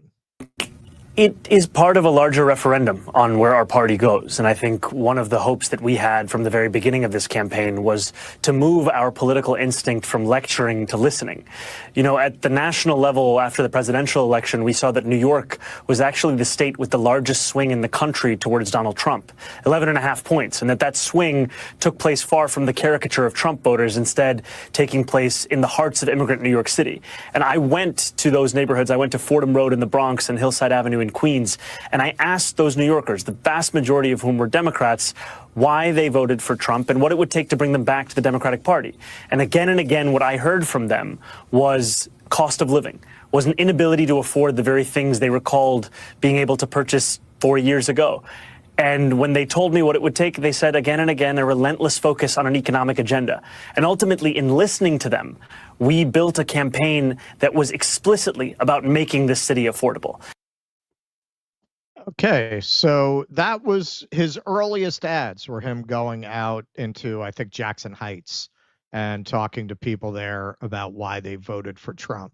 Now, this is something we on the left have long said is necessary, that you have to go talk to these working class people who have flipped over to Trump and bring them over to your economic agenda because they have the most to gain from it. And you're not gonna get any real movement going without them. And he did that. I am personally happy to see him go, as Kshama was pointing out, anywhere to send that message. I don't think you need to just come to podcasts like ours. I mean, I would love it if he would come on our podcast. But yeah, I don't think it's disqualifying to reach the shitlib audience. I think that's something we should be trying to do. Oh, it's New York. I mean, it's a Democrat-dominated town. You got to fish where there are fish. Yeah, let's not talk to Democrats to win in New York. Ann Coulter. The smart guys have to get together and pick one candidate to back in the general. Cuomo's dead and Slee was ridiculous. Move on. I say Eric Adams. Now, the night of the primary, we speculated on this. I thought Cuomo might drop out because it was such a humiliating defeat. And because he got so pilloried in the primary, there's just no getting away from suing for the gynecological exams of the women who accused you of assault. There's just, he did not want to go several more months of being confronted with that history. So he is out. Andrew Cuomo to drop NYC mayoral bid after blistering primary defeat. And according to reports, his donors were like, yeah, we're cutting you loose. You're done. You're done. So it does look like the goons, the usual suspects, are going to go with a rally around Adams approach, although Bill Ackman, in his aforementioned novel on X, basically put out a call. Hey, there's plenty of time. Anyone want to run as an independent? Because I got the cash. I got the cash. Anyone more likable than Eric Adams want my money? I don't think anyone's going to take him up on it. But this is what Eric Adams said on Fox. It's not just defund the police. This candidate, Democratic Socialist, he wants to freeze the rent. He wants city-run grocery stores, social workers to replace the police because that's going to help. He wants $60 billion. I'm just going to debunk that. Like most of the people who were in the defund the police movement, not all, but most, he's not advocating for defunding the police. He's advocating for adding social service workers to the possible responses, because there are many situations, like I myself experienced. If you've been watching the show for a long time, you might remember my former landlord's mentally ill son used to live downstairs, rub shit on the walls, and destroy the water system in the building. And he would get arrested and they'd bring him to jail. I didn't want to see it. Does a guy like that really belong in jail? Should he go to jail? I mean, clearly, right? I mean, so that's what he's talking about. A debt fund for affordable housing. He wants free buses, no cost for childcare, baby baskets for newborn, and a $30 minimum wage. How can someone vote for this? How can anyone vote for higher wages and free buses? He will say and do anything to get elected. Well, that's what's so insane. Like the whole narrative, like they lay out a bunch of stuff. You know, the one thing that most people wouldn't want, to defund the police, is not true. That's not what he's planning on doing. They had to frame it that way. Everything else in a city where the rent just went up because they changed the law so you can't charge a broker fee anymore. And the landlords responded by raising rents 15%. Wow. A couple weeks ago, rents went up 15% in a city where the rent was already hitting record highs. I think it's up over $5,000 average rent a month. And you're gonna go on Fox and go, he wants to freeze the rent. Right. That's pretty out of touch. Think about this for a moment. He wants to raise 1%. He wants to raise tax on 1% of New Yorkers' high-income earners. As the mayor, you don't have the authority to do that. You know who has the authority to do that? An assemblyman, which he is. He wants to do free buses. He could have. All right, so Eric Adams is a lying degenerate. He was the first politician I ever confronted on the street for the show. And he gave me the runaround because I asked him about why he supported solitary confinement. And he said he didn't, and I should look it up. And then next time I see him, thank him for getting rid of solitary confinement. He changed the name to something like punitive isolation. Yeah, it was the same exact thing. He changed. That's Eric Adams. What he's saying now is nonsense. This is like saying you don't have the power as the president to change taxes. Congress has that power. That's basically what he's saying. Yeah, you as the mayor have the bully pulpit, and you need the council to actually enact the law. You can't do it by fiat. But people who know absolutely nothing, which I would say most Fox viewers qualify, not that MSNBC is any better, he knows he can just pour out this nonsense to try to discredit Mamdani when the whole premise just makes no sense. Done it at assemblyman. He doesn't understand the power of government and how you must making sure you improve your economy, raise the standard of living. And this is what we've done in the city. And I'm looking forward to being on the campaign trail and showing New Yorkers we can't go backwards. And New Yorkers never surrender or quit. I'm never going to quit for the city that I love. That is so interesting. You're in the position, so you know you don't have the authority to do that. Yet he's running on all these promises he's not going to be able to fulfill. And oh, really? The mayor can't just go in and rule like a king. Who knew? Who knew? So James Carville, as you can imagine, is probably not going to be volunteering for the Mamdani campaign. James, you don't really see it because you just go to Soho and Upper East Side and the West Side, or Midtown or whatever. Okay, great. I do go through neighborhoods all over New York, and I can't tell you how many of these grocery stores they are. I think they call them bodegas. They're literally on every block. I don't even understand what he's talking about. Is he talking about maybe expanding food pantries?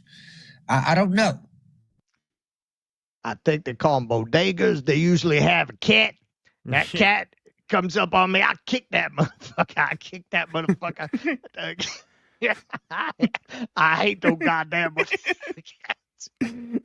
You got a cat running up in here. All I'm looking for is a pot of raw crawfish I can boil alive. How am I going to get a eat with my sandwich? I don't toes. know that cat might be rubbing his little cat on the cold cuts. So, all right. So what he says is just stupid. So what Mamdani is proposing is the city has all this land. It has all this real estate that it already owns. Apparently, I've got to look into the details on this, but nobody has said it's not true, so I assume it is true. He says we subsidize supermarkets with $150 million already.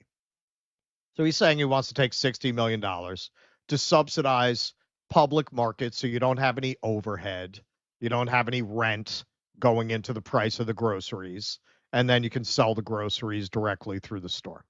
Who is this guy, this host? That shirt looks like one of my shirts. I look. This is me in 40 years. Me in 40 years sitting through one of your Disney segments. That's gonna be me. Camera cuts to me.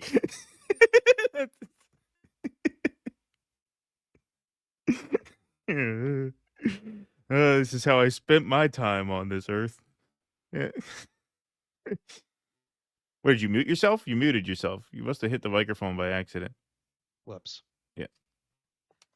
Okay. All right. So a lot of Democratic elected officials have been giving Mamdani basically the old non-endorsement.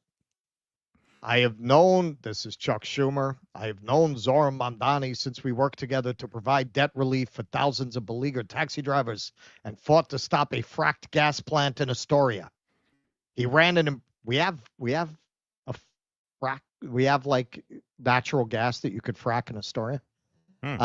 He ran, who knew? He ran an impressive campaign that connected with New Yorkers about affordability, fairness, and opportunity. Notice what he doesn't say. I hereby endorse. Well, he put a tweet on the tail end of that saying, I look forward to talking with him soon. He did not offer an endorsement. Yeah. Hakeem Jeffries. Congratulations to Zohran Mamdani on a decisive primary victory. Assemblyman Mamdani ran a strong campaign that relentlessly focused on the economy and bringing down the high cost of living in New York City. We spoke this morning and plan to meet in central Brooklyn shortly.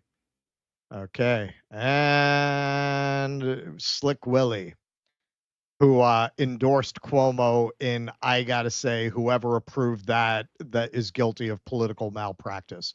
Whoever thought it was a good idea to have the most infamous sex pervert of modern times endorse the second most famous sex pervert in the Democratic Party 2 days before the primary should never work on a campaign again.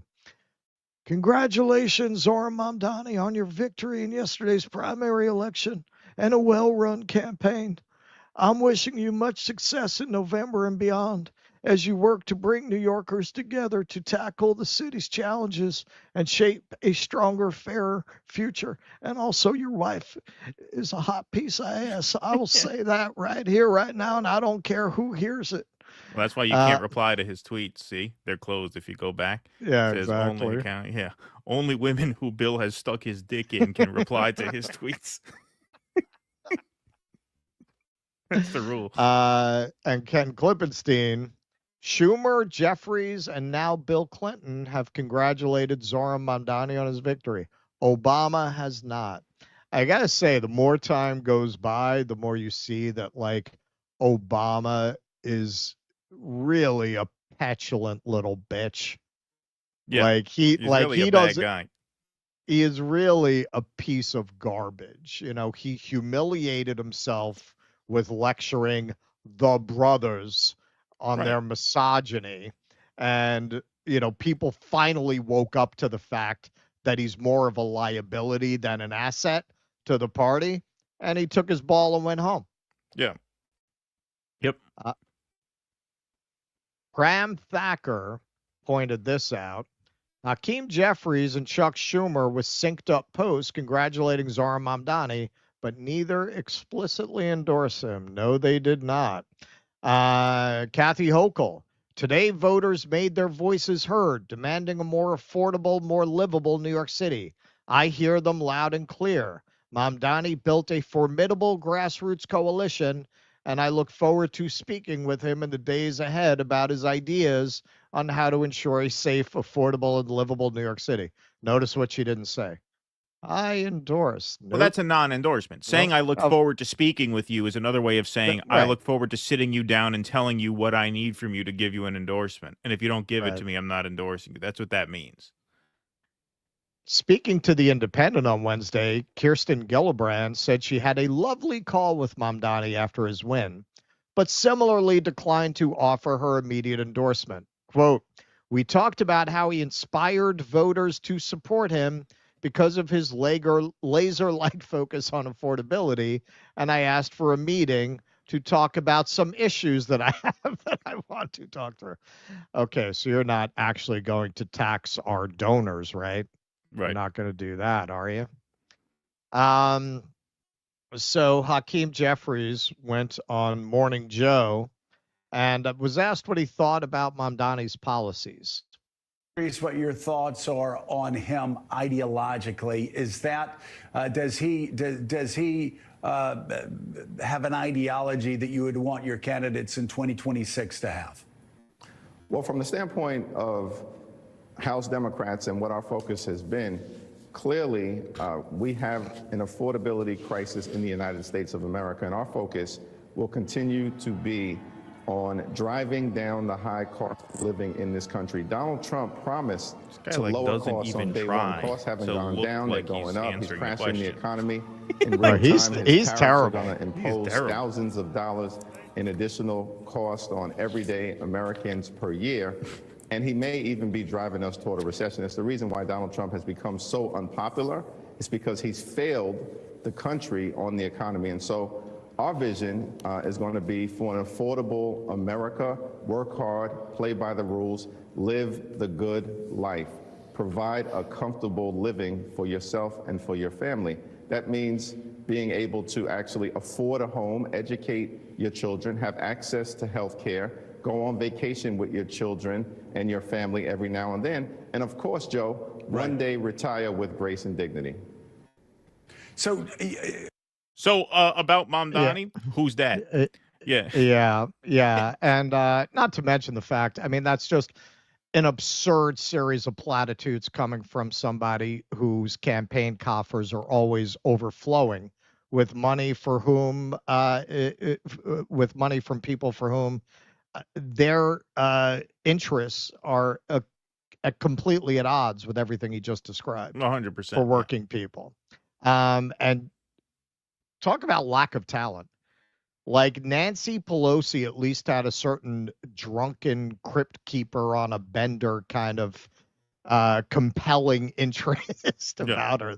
This guy's just, and Donald Trump is, he's bad, and we want people to be happy. No, the only reason this guy is where he is because he is a magnet for all that money that you just talked about. He raises a ton of money from the real estate lobby, and of course, not so much of that money is in New York. Well, yes, it's in New York from AIPAC too. 1.7 million from AIPAC. Yep.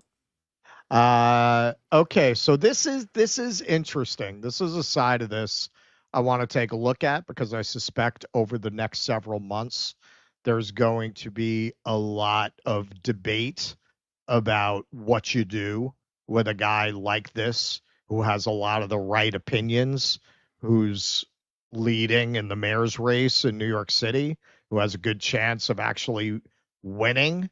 For people who are post-duopoly, people who don't want to fuck with the Democratic Party. And you're going to see, and this is really what this is about, people like Pod Save America who want to jump out in front of the parade now and how you handle that. So Sirota says, thoughts and prayers for the Pod Save guys, the Abundance guys, and all the other Dems up late crafting 2 different versions of press releases podcast to go out tomorrow night, either claiming Zohran's win as their own or claiming Cuomo's win as proof they're right to bash the left. Now, I think he's probably right that they were ready to go either way. These people are not known for their integrity. But John Favreau responded, I genuinely feel sorry for David. Just be happy a candidate you believe in won instead of firing off half a dozen tweets because you're angry the people you don't like said nice things about him. So sad and bizarre. Now, Sirota answers this pretty well. My political ideology was sharpened in watching Obama and the people around him squander their mandate on behalf of their donors. The betrayal destroyed the Democratic Party and created the conditions for Trump. I think politicians should try to build broad coalitions and reach out to everyone, including the pod johns. That is politicians' role. Good job, Zohran. But it's others' role to make clear that these elections have stakes beyond vibes, that there are very real factions, and that those who treat politics like sports are part of the problem. I think the Pod Save guys and the other usual suspects now waving the abundance flag have been part of the effort to anesthetize liberals into seeing politics as a vapid sport and embracing the complacent status quo politics of the past. It's their business model, and it has offered them riches, status, and fame. I think they see the political environment now shifting. They see an awakening with incredible nights like tonight and with inspiring campaigns like Zohran's. And they are going to try to quickly shapeshift and suddenly position themselves as cheerleaders of a center-left populist movement they tried to euthanize over the last 15 years. To that I say, better late than never, and welcome to the party, guys. If suddenly Zohran's populist politics are your politics, great. But I also remain highly circumspect about their motives and principles because I'm not a goldfish. I don't forget my entire world every 15 minutes. They unapologetically participated in and enforced the Obama-era politics that got us to this horrible moment in history. If they've changed, great. We will see. But one thing I don't want or need is Jon Favreau's fake pity. I'd rather he just fess up, be honest, and apologize for the neoliberal politics that he participated in and normalized, and that brought us to such a terrible moment in the American story. That would be a start. Yeah, man. I not one word there to disagree with. And yeah, that's going to be something that I suspect is going to be a big topic of conversation. I don't want to over-determine what one primary race in a very unique situation where the establishment candidate was a major, major sex criminal and one of the most despised and loathed political figures in the country. I don't want to over-determine what that means. At the same time, I do think the fact that New York skews younger than most cities with an average age of 38 is indicative of the generational shift that a lot of people anticipated would happen as that under 30 that went for Bernie Sanders by 80% started to become a larger portion of the electorate, that it would start to shift the electorate towards these kinds of politics. Also, I don't think you can overstate how much the spectacle of the genocide in Gaza radicalized people and pushed them towards left politics. But then, yeah, you look at these people like Pod Save America, and not, I'm sure Sirota knows this, but just to flesh out what he's saying a little bit, the Pod Save people didn't invent the politics as spectator sport thing. That came in with cable news. You know, Chris Matthews, that was his whole show, right? If you take in politics that way, it's all about, I live for the horse race. That was Chris Matthews' whole thing. And it conditions you to accept that as a reasonable way to assess politics. And it's all about the gamesmanship and the chess match and the figures in the campaign and the brilliant strategic maneuvers they executed to outmaneuver their opponent. And yeah, I mean, it's shallow and it's vapid. The Pod Save guys just took that style to a new generation, but they certainly didn't invent it. What's, I guess, maybe, really stomach churning about people like Pod Save is they present themselves with the aesthetics of alternative media, while really they're cable news for a new generation with a different aesthetic sensibility. But what he said there was absolutely right. Do you want to say anything before I go on? No, we can go. All right. So Elizabeth Warren creating some consternation among left radicals endorsed him. Zohran's inspiring campaign showed what grassroots movements can achieve when we fight for bold policies. His focus on government serving the people, not billionaires, will make life more affordable for NYC. I strongly support Zohran Mamdani. He'll be a fantastic mayor. And he thanks her for it, like you do. This means a great deal to me, Elizabeth Warren. Thank you for your leadership, your fight for working families, and your support. So Fiorella Isabel, I chose this one tweet. She's not alone. A lot of people feel this way, but this kind of encapsulates the feeling. U.S. Americans, no one getting bombed gives a rat's arse about your Democrat king. Gross that all it took was PR to rehabilitate genocidal Democrats backed by Israel has the right to defend itself, Bernie, and progressives who now capitalize on genocide for political expediency. Okay, all right, so we'll address that. This is what Max had to say, not in response to her independently. After AOC, I view every candidate cultivated and endorsed by DSA with skepticism, but I can still offer a hopeful take on the NYC primary. Cuomo made the race a referendum on Israel. He even volunteered for Netanyahu's legal team, and Israel lost. That's pretty much where we are. Glenn Greenwald. Soon as Zohran began running, his high potential was clear, not just due to political talent, but he canvassed NYC streets after 2024 to ask Trump voters what drove them. He made economic populism, not identity politics, his focus. Cuomo ran on Israel and establishment support. Yes. Owen Schroyer. Make no mistake about it, Mamdani's win in NYC tonight is the first sign of Israel fatigue reaching the voting booth. Yes, they will literally vote for a foreign-born socialist as long as he doesn't kneel for Israel as Cuomo did. This will reach 2026 midterms and 2028 presidential. All right, so to those points, all of those last three tweets are really focused on his position on Zionism and Israel. So let's take a look at some of what he said about that.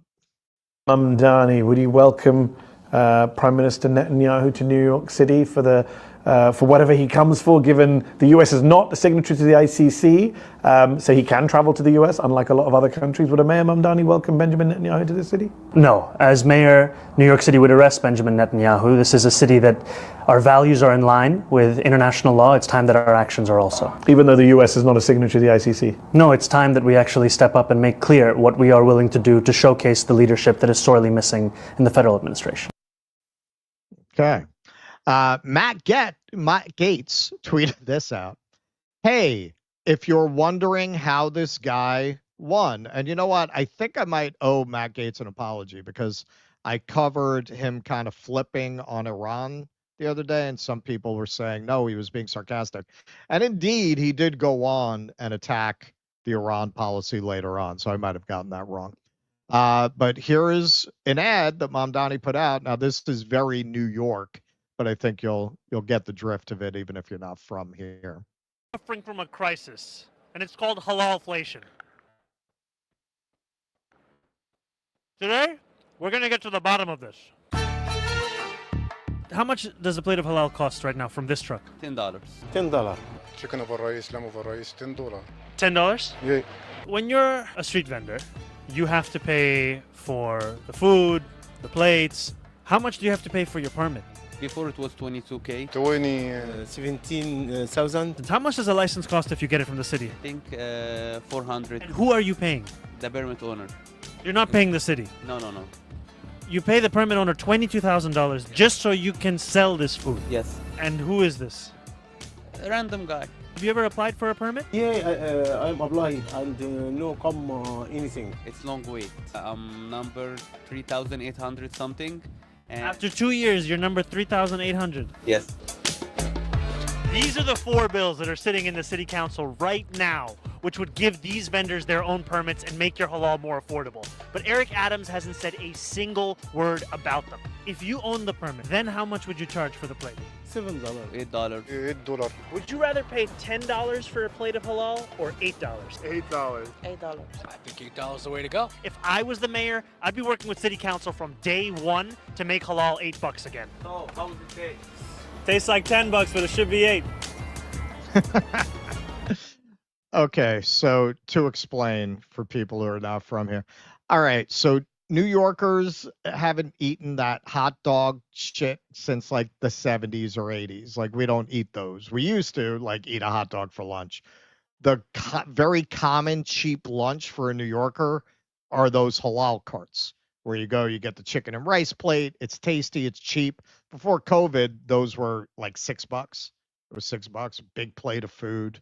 And yeah, I knew about this from tour guiding because people would always ask about these carts. So I looked into it. Yeah, because they're not able to get a license from the city, they wind up going to somebody who holds these licenses, and they have to pay them an exorbitant amount of money. And that's why if you have one of these carts in your neighborhood, you'll see the same guy there at 6 a.m. He's there at 6 p.m. These guys break their asses to make that payment that they're giving to some middle person who's just making money off holding that license. And yeah, now those plates have, like everything else, the inflation has gone up tremendously. So this I think is really the question. Can people take yes for an answer? Like, okay, you've got a guy running in the most fucking Zionist city on earth outside of Israel, literally, who is saying he will arrest Benjamin Netanyahu if he shows up here, who ran a campaign arguing so much of what the left has been arguing, that you got to go out and talk to Trump voters about why they voted that way. You got to talk to them about economics. He's essentially talking about, nationalizing the grocery stores within the context of a municipality, municipalizing the grocery stores. What do you need to say, okay, we're not, because of all the reservations about the Democratic Party, about DSA, we're not like, if this were 5 years ago, we'd be telling people to donate. We'd be telling people to volunteer. I'd be volunteering. I'm here. I'm not doing that because he's running as a Democrat, because I'm suspicious of the DSA. I get all that. But to emphatically insist that people reject him, like, one, take yes for an answer. And two, I got to ask, if that's the stance you're going to take. Okay, so where are you steering this whole thing? Like, where do you think you're going with this? As I said with Kshama, you got a red army behind you?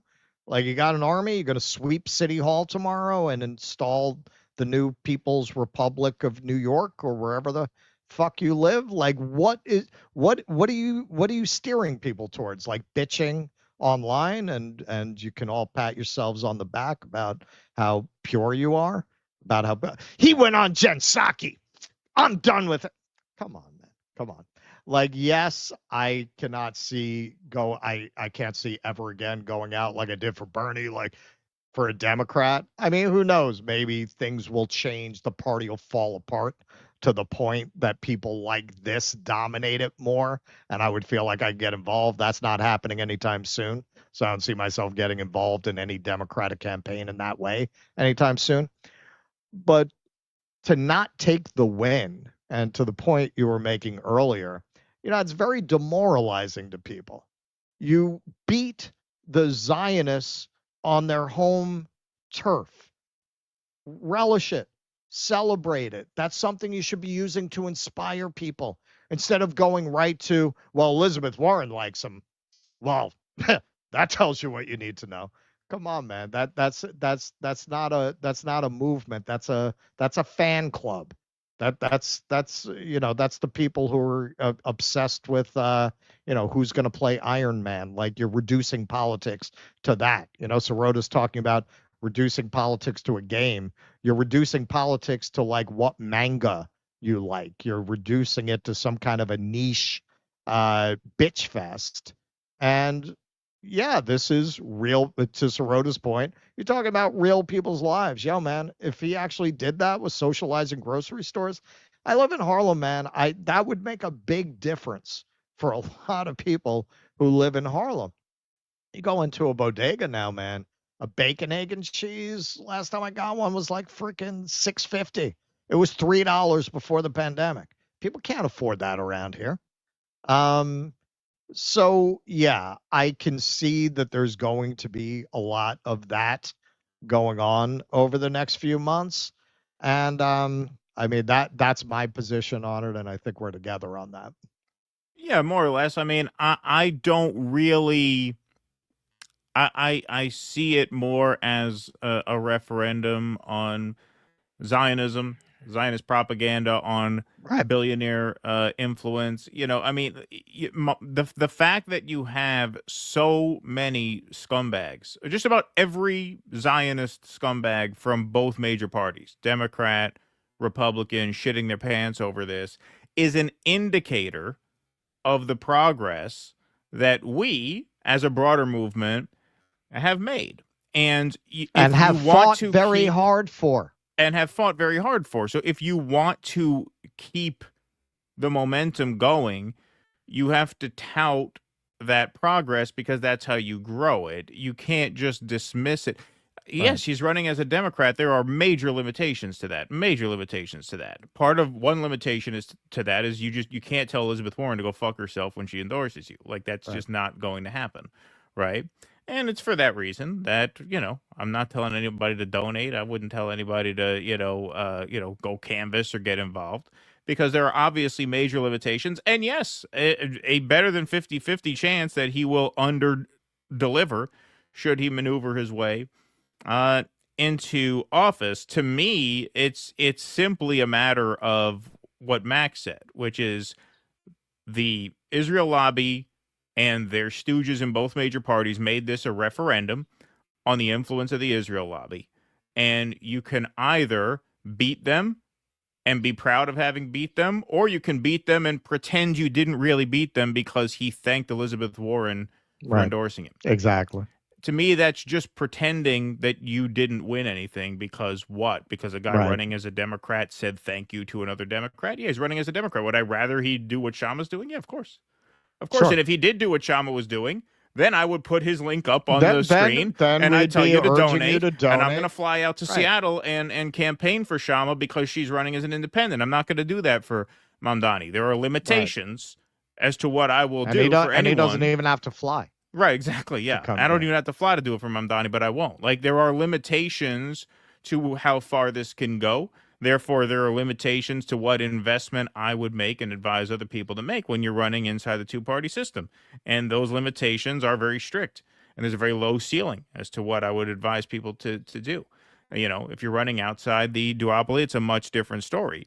But nobody should be surprised that he accepted the endorsement of AOC and Warren because he's running as a Democrat. Now, again, you can use that as justification to just naysay the entire effort. But what you're doing there is you're taking a victory away from a pro-Palestine movement that rallied around him. I don't think he wins this nomination without the pro-Palestine people, because you have to understand his competition is saying outright, Eric Adams has already done this, adopting the IHRA definition of anti-Semitism as a legally binding standard constituting what you can and cannot say about the Israel-Palestine issue, which means under a mayor who won't do that, it's going to be a lot easier to protest for divestment of these schools from Israel.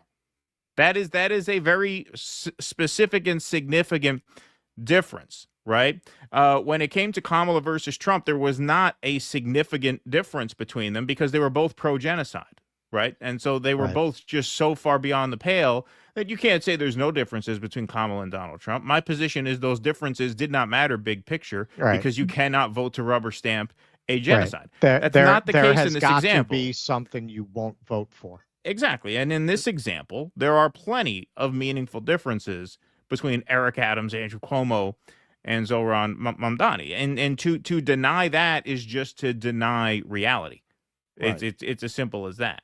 It's as simple as that. And on a macro level, I think this is a very good time to think about this because hopefully it will come up. Hopefully this won't be the last victory. It's really, you could argue, the first victory of the left in a very, very, very long time, meaningful victory. You got to ask yourself what victory looks like. I got into this a little bit with Kshama. You know, the populists basically came up with all the key ideas that ended up being the New Deal 40 years later. Do you think the populists were not angry about the way that their movement was treated? They swept the legislature in Kansas right out of the gate, and then the two parties got together and destroyed them and crushed them. But then, not very long after that, you have Theodore Roosevelt running on antitrust legislation, their idea. Do you think they said, we're not voting for Roosevelt? He's a Republican. I mean, I guess some of them did. I mean, but would you rather him not have done that? And of course, FDR. I mean, I'm sure a lot of like dyed-in-the-wool radical communists voted for FDR, even though he didn't represent the revolution that they believed in, because he was executing a lot of their program, a lot of what they did believe in. In the end, they saw, well, this is going to be better for workers, even if it's not everything I want. That's what you have to ask. Like, yes, I agree that this system is irredeemable and it needs to collapse. You could argue what created the room for FDR to do what he did is, in many ways, the system had collapsed. It was the Great Depression, and then he had the room to do that.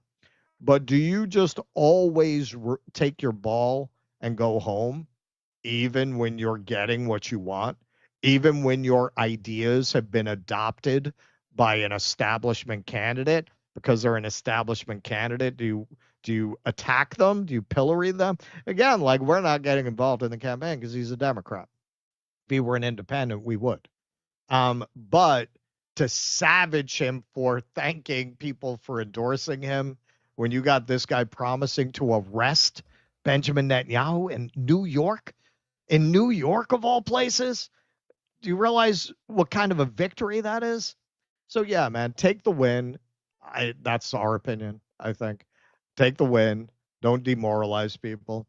Keep that skepticism of the Democrats and the DSA. It's well earned, and I have no doubt, no matter how this plays out, it will be borne out whether he gets elected or not. Yeah, they're snakes, not to be trusted.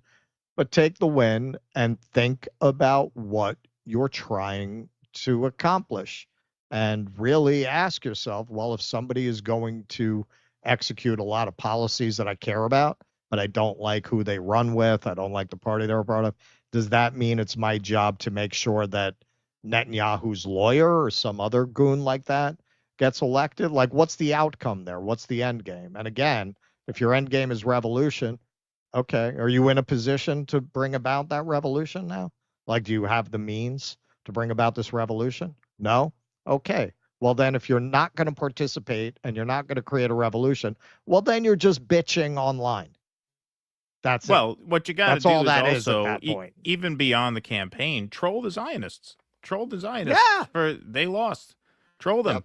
You have to prove to them that their bullshit is not going to work. If their bullshit worked, you would not have won. And troll the billionaires. You would not have won. Billionaires are of There's one absolutely voice no doubt about this. Yeah. All right. Hey, folks. We want to give you a little bit we want to give a shout out to John Koa, one of our dissident sponsors. So for just a moment of your time, John Koa has a new single out now, Just a Little Off the Rails. For those familiar with John's work, this is the latest preview from his upcoming album. The foundation of these tracks began as raw, live acoustic performances captured a few years ago. Initially, John considered releasing just those solo acoustic versions, but he found it easier to make the art than to put it out. So now these tracks are finally seeing the light of day, and Just a Little Off the Rails is the first single. It's an autobiographical song with lyrics that may hit home for a lot of people. So go to John Koa's Spotify page and give it a listen. You could also find the links to all of John Koa's stuff at dudissidents.com/Koa. That takes you to his website with the links to all of the socials, including Apple, Spotify, and YouTube. You can go right to his YouTube channel and subscribe at youtube.com/@John Koa. Thank you all very much for your support. The Peopled Infinite says, finally had the shekels to go get a membership. Now here's hoping I get a job by July's end before my UE expires. You all the best. Here's to more base content and takes. Thank you, Peopled Infinite. Appreciate that. David Frum said that Israel hatred occurs because Islam needs to be reformed. I'm so glad he left Canada. Too bad his Zionist sister is still here. Was a senator. Oh, interesting. How are Jews in danger in NYC? Their excellent delis alone should give them a pass. Thank you for that. Nocturnal Human says, if you're not a Native American like myself, shut the fuck up about who was born here or not. Either everyone is American here or everyone get the fuck out. Yep. Amen. Thank you, Nocturnal Human. As a former history teacher, your immigrant piece kicks fucking ass. Thank you, Mark Pugliese. Appreciate that. Oh, thank you. I'm for all things Mamdani stands for, but what part of he is a Muslim don't you understand? Thank you, EO Shush. Appreciate that. Mark Pugliese, thanks for the $20. As I said on Facebook that I thought Roots was of CIA. I thought Roots of CIA was an OSS Nazi collaboration after World War II. Someone said, how do you know that OSS agents were pro-Nazi Americans? Thank you, Mark Pugliese. Appreciate that very much.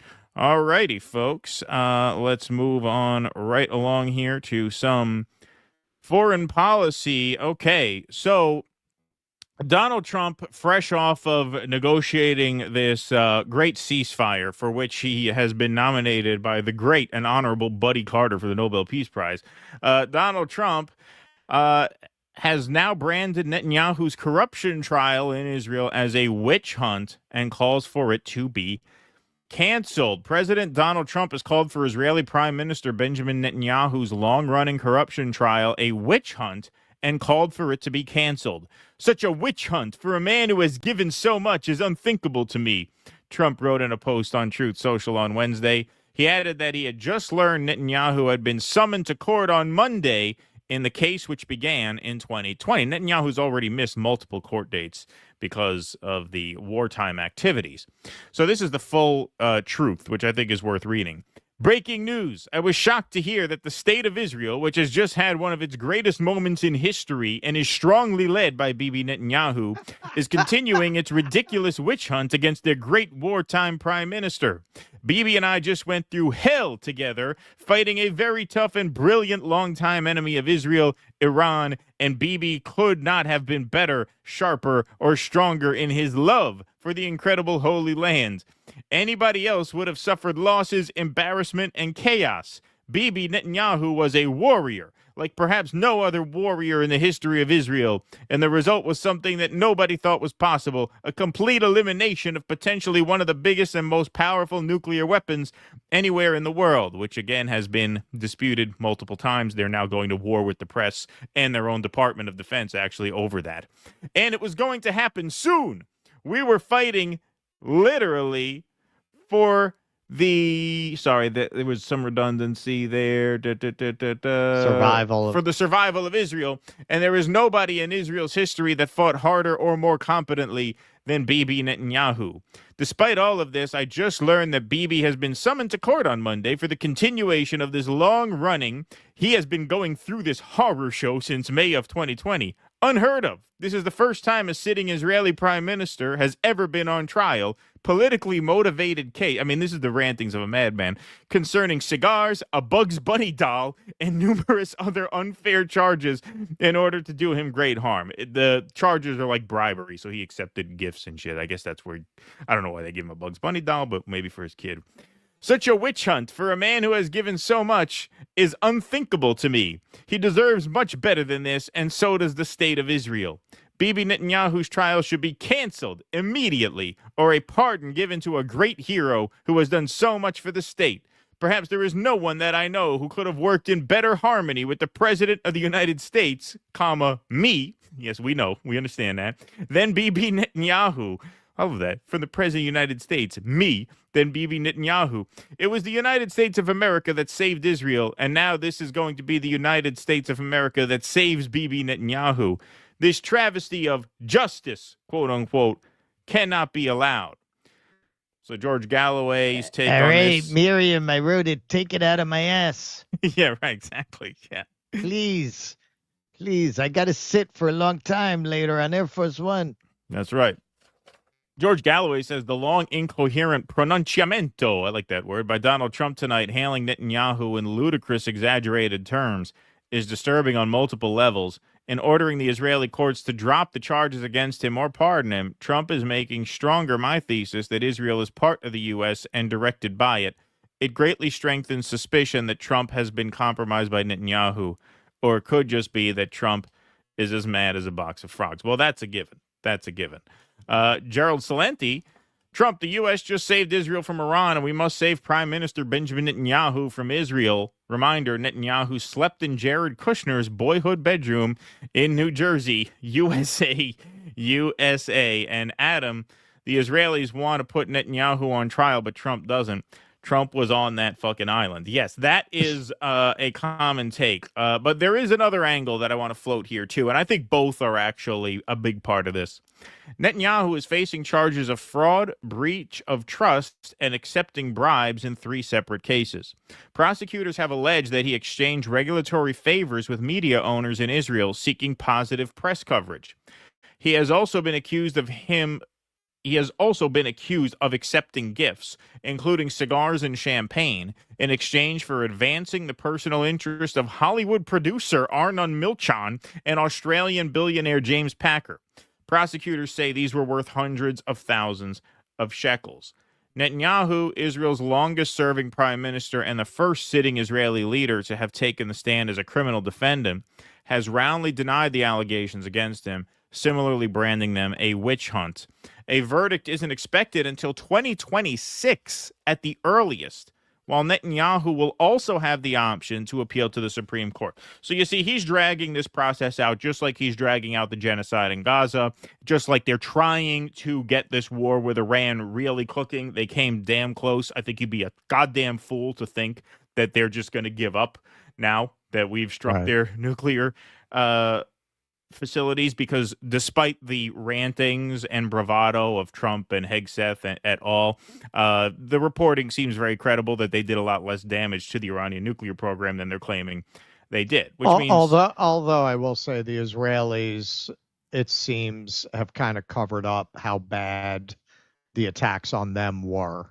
That could give them some pause. Well, I'm going to get to this in a second here. So Steve Bannon says the 12-day war is over. We're moving on. There's going to be tremendous pressure on Trump administration for boots on the ground and regime change. Watch the Israel First crowd at Fox. They'll be relentless. We're going to make sure we're here to blunt it. So Bannon knows this is not over. Bannon knows this was the opening salvo, and there's still plenty more work to be done to prevent World War III and to prevent this from becoming a regime change war. Here he is. I mean, he was adamant. Boom, over. I did what we had to do, got it done. I promised for, I think he said 15 years to do that. It's obliterated. We're moving on. And there's going to be tremendous pressure put on President Trump's administration, boots on the ground, regime change. You watch. The Israel First crowd over at Fox is going to be relentless, and we're going to make sure we're here to blunt it. That's why they're all worked up. They're leaking oil because we shut down their regime change, which they wanted to go to. And to Russell's point, here is Donald Trump reminding the world and Israel that Israel got hit very hard. So here he is at the NATO summit saying what neither Israel nor his own government apparently wanted to admit until a few minutes ago, apparently. They had a tremendous victory, a tremendous hit. And because of that, I don't think they would have been down there because they knew we were coming. When they know we're coming, they're not going to be down in that, 30 stories underground.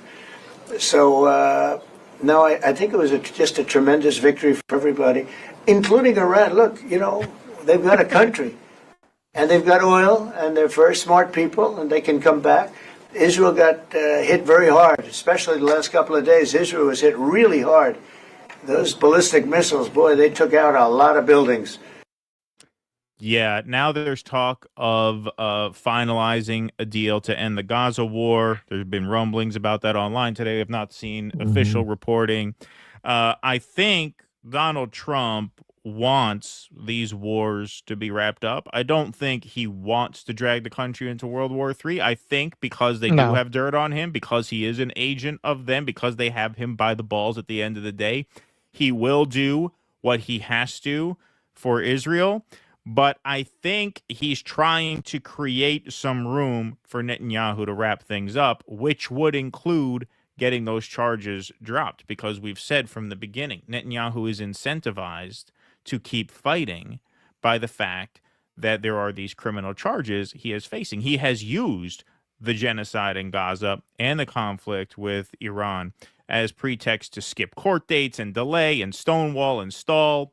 And so perhaps a part of Trump thinks, you know what, if we don't turn the legal heat down on this guy, he's never going to stop. The only way to stop him is to get these charges dropped. Then he'll have some room to say, well, you know what, I don't go to jail after the war ends if the charges drop. I think that might be what's going on here. That does not negate Adams' theory, which is he was on the island. I mean, they've got him by the balls. They have dirt on him. I don't think there's any real doubt about that. He will, at the end of the day, do what they need him to do. I think lobbying for Israel to drop the charges is his way of saying, hey, give yourself an off-ramp here. Give yourself an off-ramp here so that we don't have to do what I might have to do if Israel insists that we do it. That's my theory. That I think you have both of those factors kind of equally at play there. Because I think he realizes, hey, man, that was a close call. I almost lost my entire movement there. I almost lost Tucker. I almost lost Bannon. He's lost Candace Owens already in that group. But, you know, like, it could have really fallen apart there. And to a large extent, it did. I mean, that did a huge amount of damage. Just coming up to the line of World War III did a huge amount of damage that I don't think will be undone, certainly not by the midterms. But I think further than are you that, sure we becomes don't have any existential. other Afrikaners who want to come? Yeah, right. We'll He's going send to a have to start plane. importing all of the Afrikaners, exactly, if he loses any more support. So that's what I think might be going on there. I think he realizes, you know what? If Israel insists on World War III, I have to give it to them. So let me try and give them an off-ramp and hope that they take it. That's what I think might be going on there. I think you're probably right. I've mentioned before the book by Bob Woodward they wrote during Trump's first term. He was still in office when this book dropped. And he describes Trump being very disturbed by calling the Gold Star families. Yep. And I think that gives you a lot of insight into him, man. It's one thing to be a scumbag who fucks over contractors. That's New York real estate. Right. It's another thing to be responsible for killing thousands of people, for your decisions to be behind taking away people's kids. That's a different level of evil that somebody who's had the life he's had, it wouldn't really occur to you, right? I mean, that's just not even on your radar that you'd be responsible for thousands of deaths with your Right. decisions. You might be responsible for some poor contractor losing his home because you didn't pay him, but that's about as rough as it gets. Yeah, I think he doesn't like war. I think I have long said I think he's a fan of the playground, or he was definitely in situations that would put him in that category. I think the girl who introduced a civil suit against him 3 times was telling the truth, particularly because she named Jeffrey Epstein as a co-defendant at a time when most people would not have even known who that was. Yeah. Like it's very weird. Like, why would she even know something like that? Why would she make that connection to Jeffrey Epstein like that? So I think that's the case. And if that's the case there, then yeah, I mean, we have all these videos of him hanging out with Epstein. Epstein was almost certainly an operative for the Israelis. Trump being who he is, put all that together. Yeah, man, they got him on video with some underage girls in all likelihood. And that's what they got on him. But within that parameter, sure, he doesn't want to be involved with a war in Iran. That's not his instinct. His instinct, he's not ideological. His first instinct is make deals. Everyone makes a ton of money, especially me and my friends. Yeah, and to that point about you know, the Woodward book, it's funny because one of the pieces we're going to do over on the members only side today is the NATO summit, and there's a Ukrainian journalist whose husband is on the front lines of the war, and he actually speaks to her like a human being. Like, he actually talks to her like a normal person interacts with him, unlike the way he usually acts with everybody else. Right. So there is a bit of an instinctual soft spot there. And yeah, I think that's what's going on here.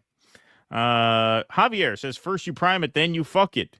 Did Trump say this regarding the B-2 bombers? Yeah. I couldn't remember from last show. No, I said that. I said that about the B-2 bombers. That's my We're gonna have to put that on the soundboard. Yeah, right, exactly. Yeah, that was my quote, Javier. Thank you. Noah Linden, thanks for the $5, says, I'm from NYC, and I could say with confidence the foreign-born residents tend to be much nicer than the natives. I never felt unsafe around them. Thank you, Noah. Kuznetsky Bassane, thanks for the $4.99 super sticker. Appreciate that very much. All right, folks, we have one more segment over here on the main show, and then we are heading over to our members-only post game, which has more segments plus a Q&A. So if you want to come join us, become a member right now. DoDissidents.com/Patreon, DoDissidents.com/Substack, or DoDissidents.com/locals. Perks of membership include Film Club live streams, which we're going to do a presentation on Monday, The Boy and His Dog. That'll be the Film Club coming up at the end of the month.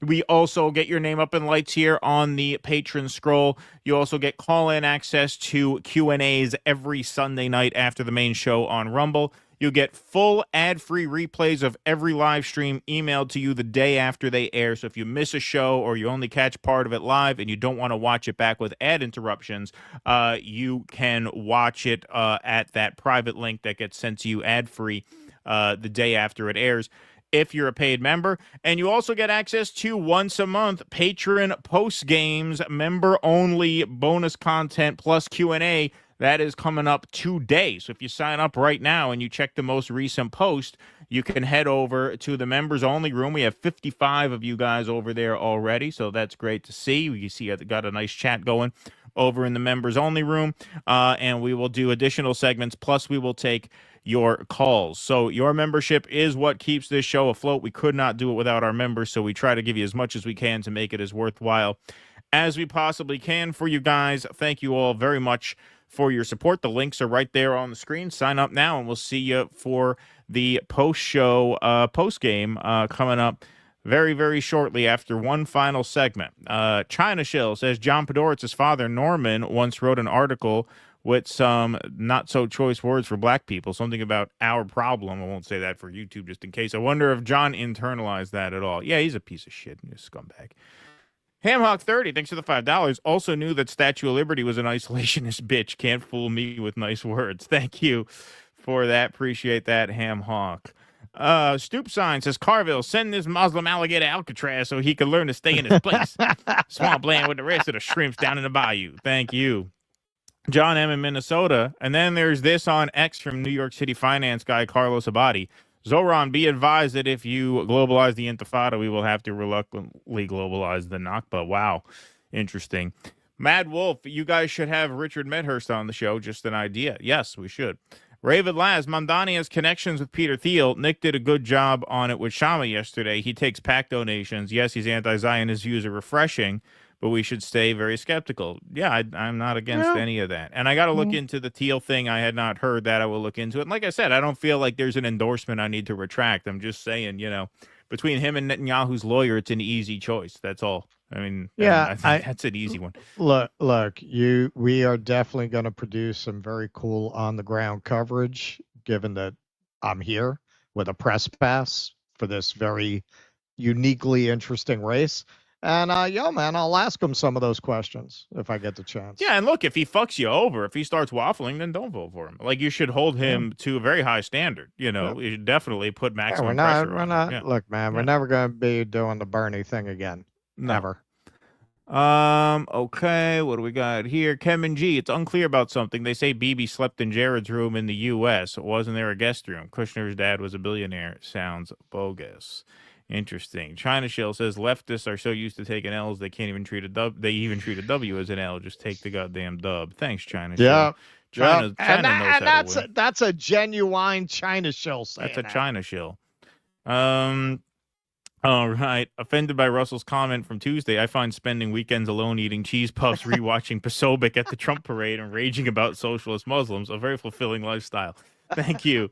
Appreciate that. I am the owl.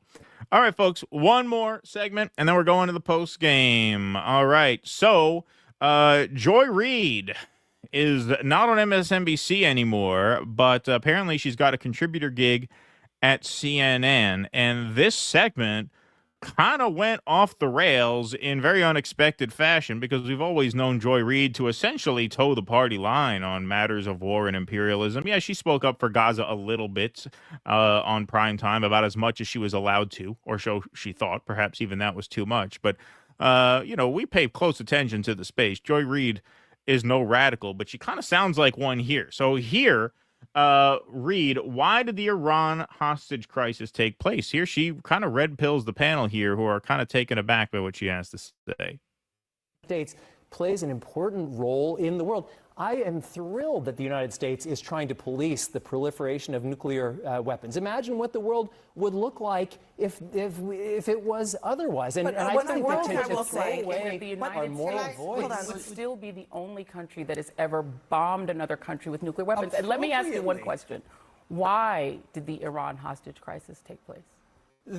So certainly, I'm asking you fundamentalist radicals took over the government who hate the West. Why did they take over the government? Why? Because they're religious jihadis who want to eliminate Western society. They hate our way of life. They hate our way of life. Or they overthrew the Shah of Iran, who we imposed on Iran because the Dulles brothers, one at the CIA and one at the State Department, decided that the oil beneath the soil of Iran belonged to BP and belonged to us. And when Mossadegh, who was the leader of Iran, the democratically elected leader of I specifically had a rider in my contract that no one's allowed to start revealing deep state secrets while I'm on the panel. Like, look at his face. He's like, yeah. It's like, I thought this was CNN. I mean, look, some of these people are uneducated, but a lot of them already know this. Right. You know, right. they're spokesmodels for the establishment. Exactly. They just can't believe she's actually saying it. It's not that they don't know it. They're like, wait a minute, we're allowed to talk like this here? What? Iran. So that we would like to audit BP because we want to know if you are cheating us or paying the people of Iran based on the oil under their soil. And they said, you may not audit us. And then we overthrew him and he wound up dying in prison because we decided that we, in our arrogance as a country, got to own their oil. And wait a minute, no, one moment. And so the hatred of the United States had to do with the hatred of the Shah, who brutally repressed the people of Iran for 26 years until he was overthrown within Iran because he was not their natural king. They didn't want a king anymore than we wanted a king. The bottom line is the arrogance of the United States. All right, how long is she going to go? We act as if people act in a vacuum, and that nothing we do has ever led to the hatred of us in other countries. And I'm not saying that hostages should be taken, but you just said because they hate our freedoms. That's BS. No, they hate the Western workplace. I want to answer Damn. Oh, my God. Oh, my God is right. Yeah. Wow. Never heard that on MSNBC. Did you? That was she went full Max Blumenthal on a CNN panel, man. Yeah. Yeah. And hey, you know, keeping it real, fucking that was great to see somebody. And nobody who's not like Joy Reid would be on that panel. And frankly, she might never be on one of those panels again after that. But yo, man, I mean, okay, so you get how imperialism works. You get the way that most of this analysis pretends that these countries act in a vacuum with not at all conditioned by prior actions that we've taken.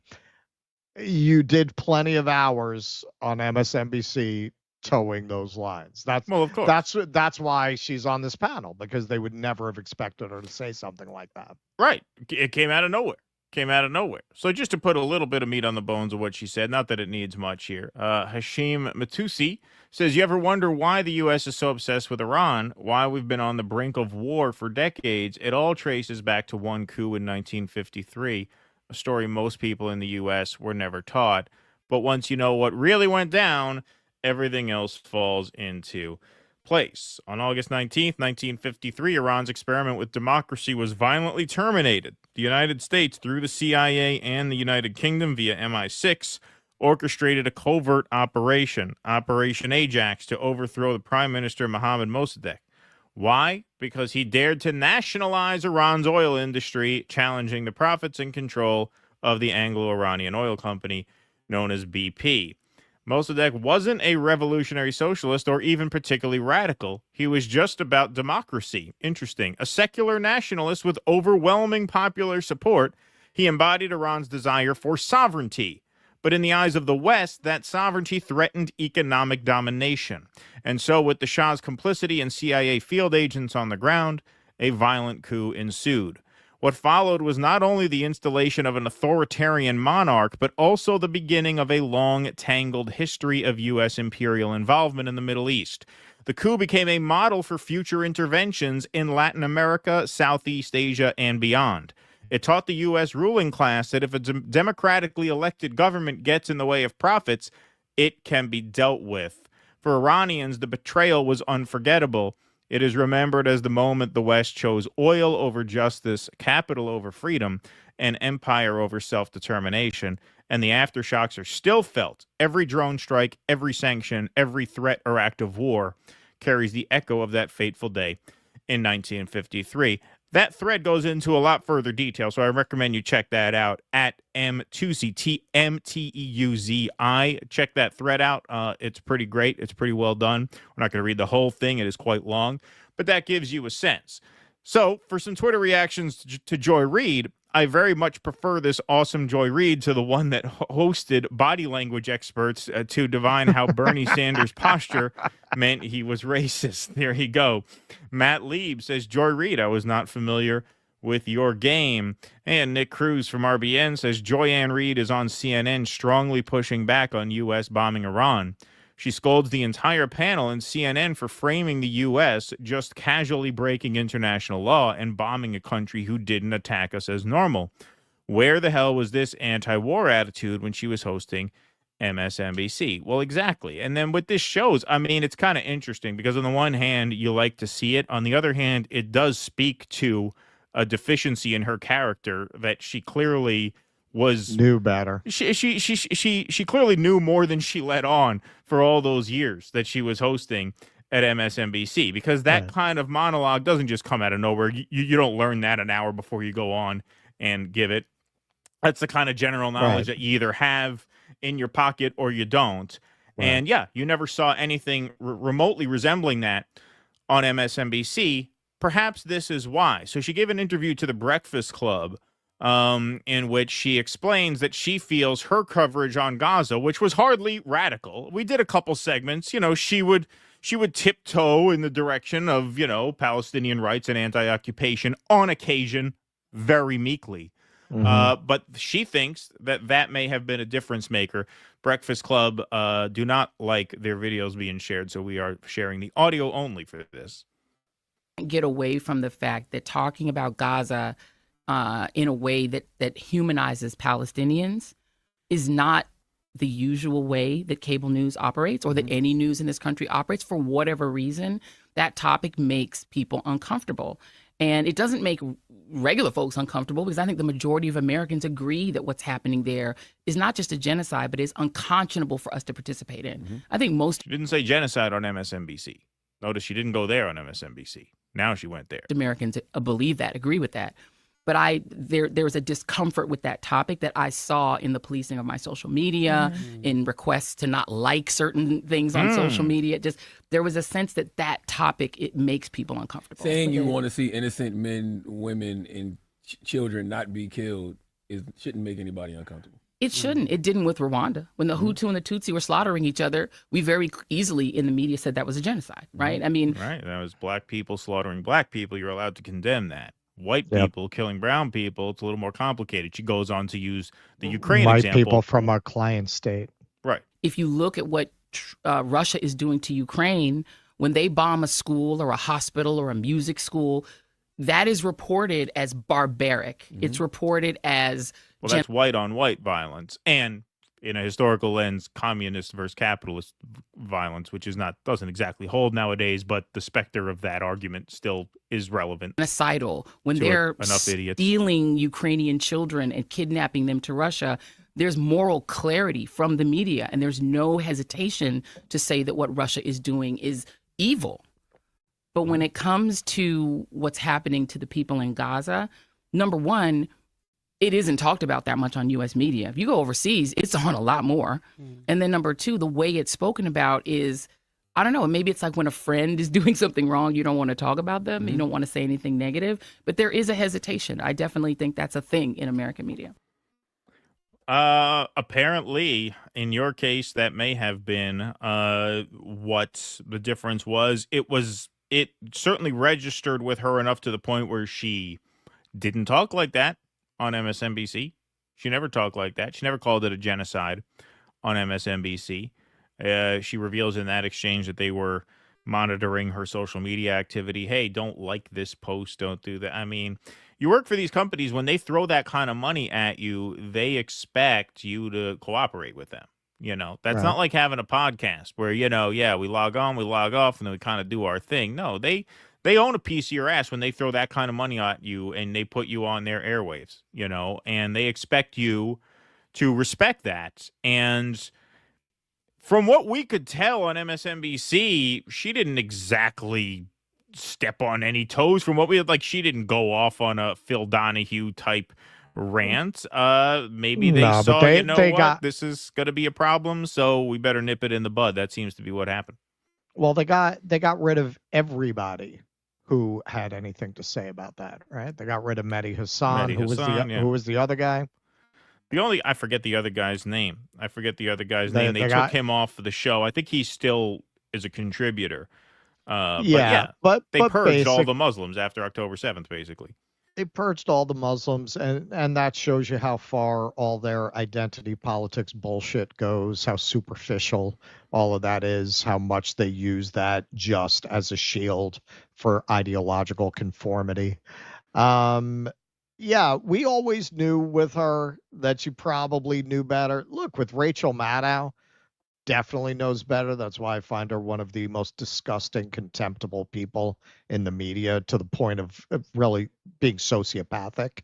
You know, it's interesting. I saw, believe it or not, an interview with Jackie Gleason that was done by 60 Minutes towards the end of his life. He was in his 70s by then. And he talked about how it worked with TV. And you know, it's a pretty good explanation for what happens with people like this. He said, you know, at first they give you the TV show and they tell you how wonderful you are. You could do whatever you want. They leave you alone. But then when they start giving you that real money, they were paying him $11 million. You know, Right. this in the 50s. He said, all of a sudden, they start telling you what they want you to do, because now they know you're used to having that kind of money. Right, exactly. And once you're dependent on that kind of money, they know they got you. They got you. Yep, they own your ass at that point. Absolutely. So now she's free to give us these base takes. Who knows? Who knows? Maybe she's got more. Maybe there's more where that I came think from. what MSNBC did to her may have made her say, fuck it. Perhaps. Because, come on, man, she knows this game. She knows they don't want her saying that on a panel on CNN. Oh, of course, yeah. That's way more truth than they want you spouting on CNN. She knows that. So what they did to her might have just made her snap. Like, look, if she's been smart, she has, I don't have to work for the rest of my life money. So Right. why not? Yep, indeed. All right, folks, take a quick game break from 1775 coffee. If you still haven't tried 1775 coffee, now is your shot. The 1775 starter kit just dropped, only 1,000 units. You're getting the bold dark roast that hits harder than a CNN fact check, the smooth medium roast, and the Vitality mushroom coffee for clean energy and laser focus.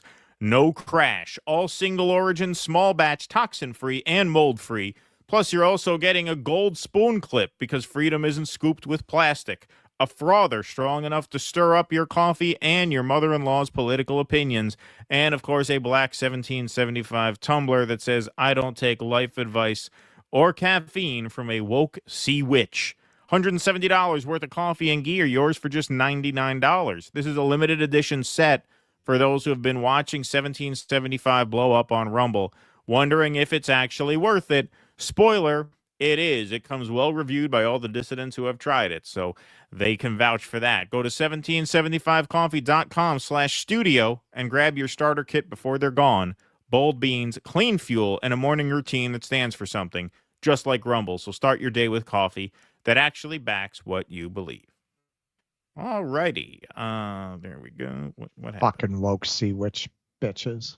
There we go. Perfect. All right. Let's see what we got here.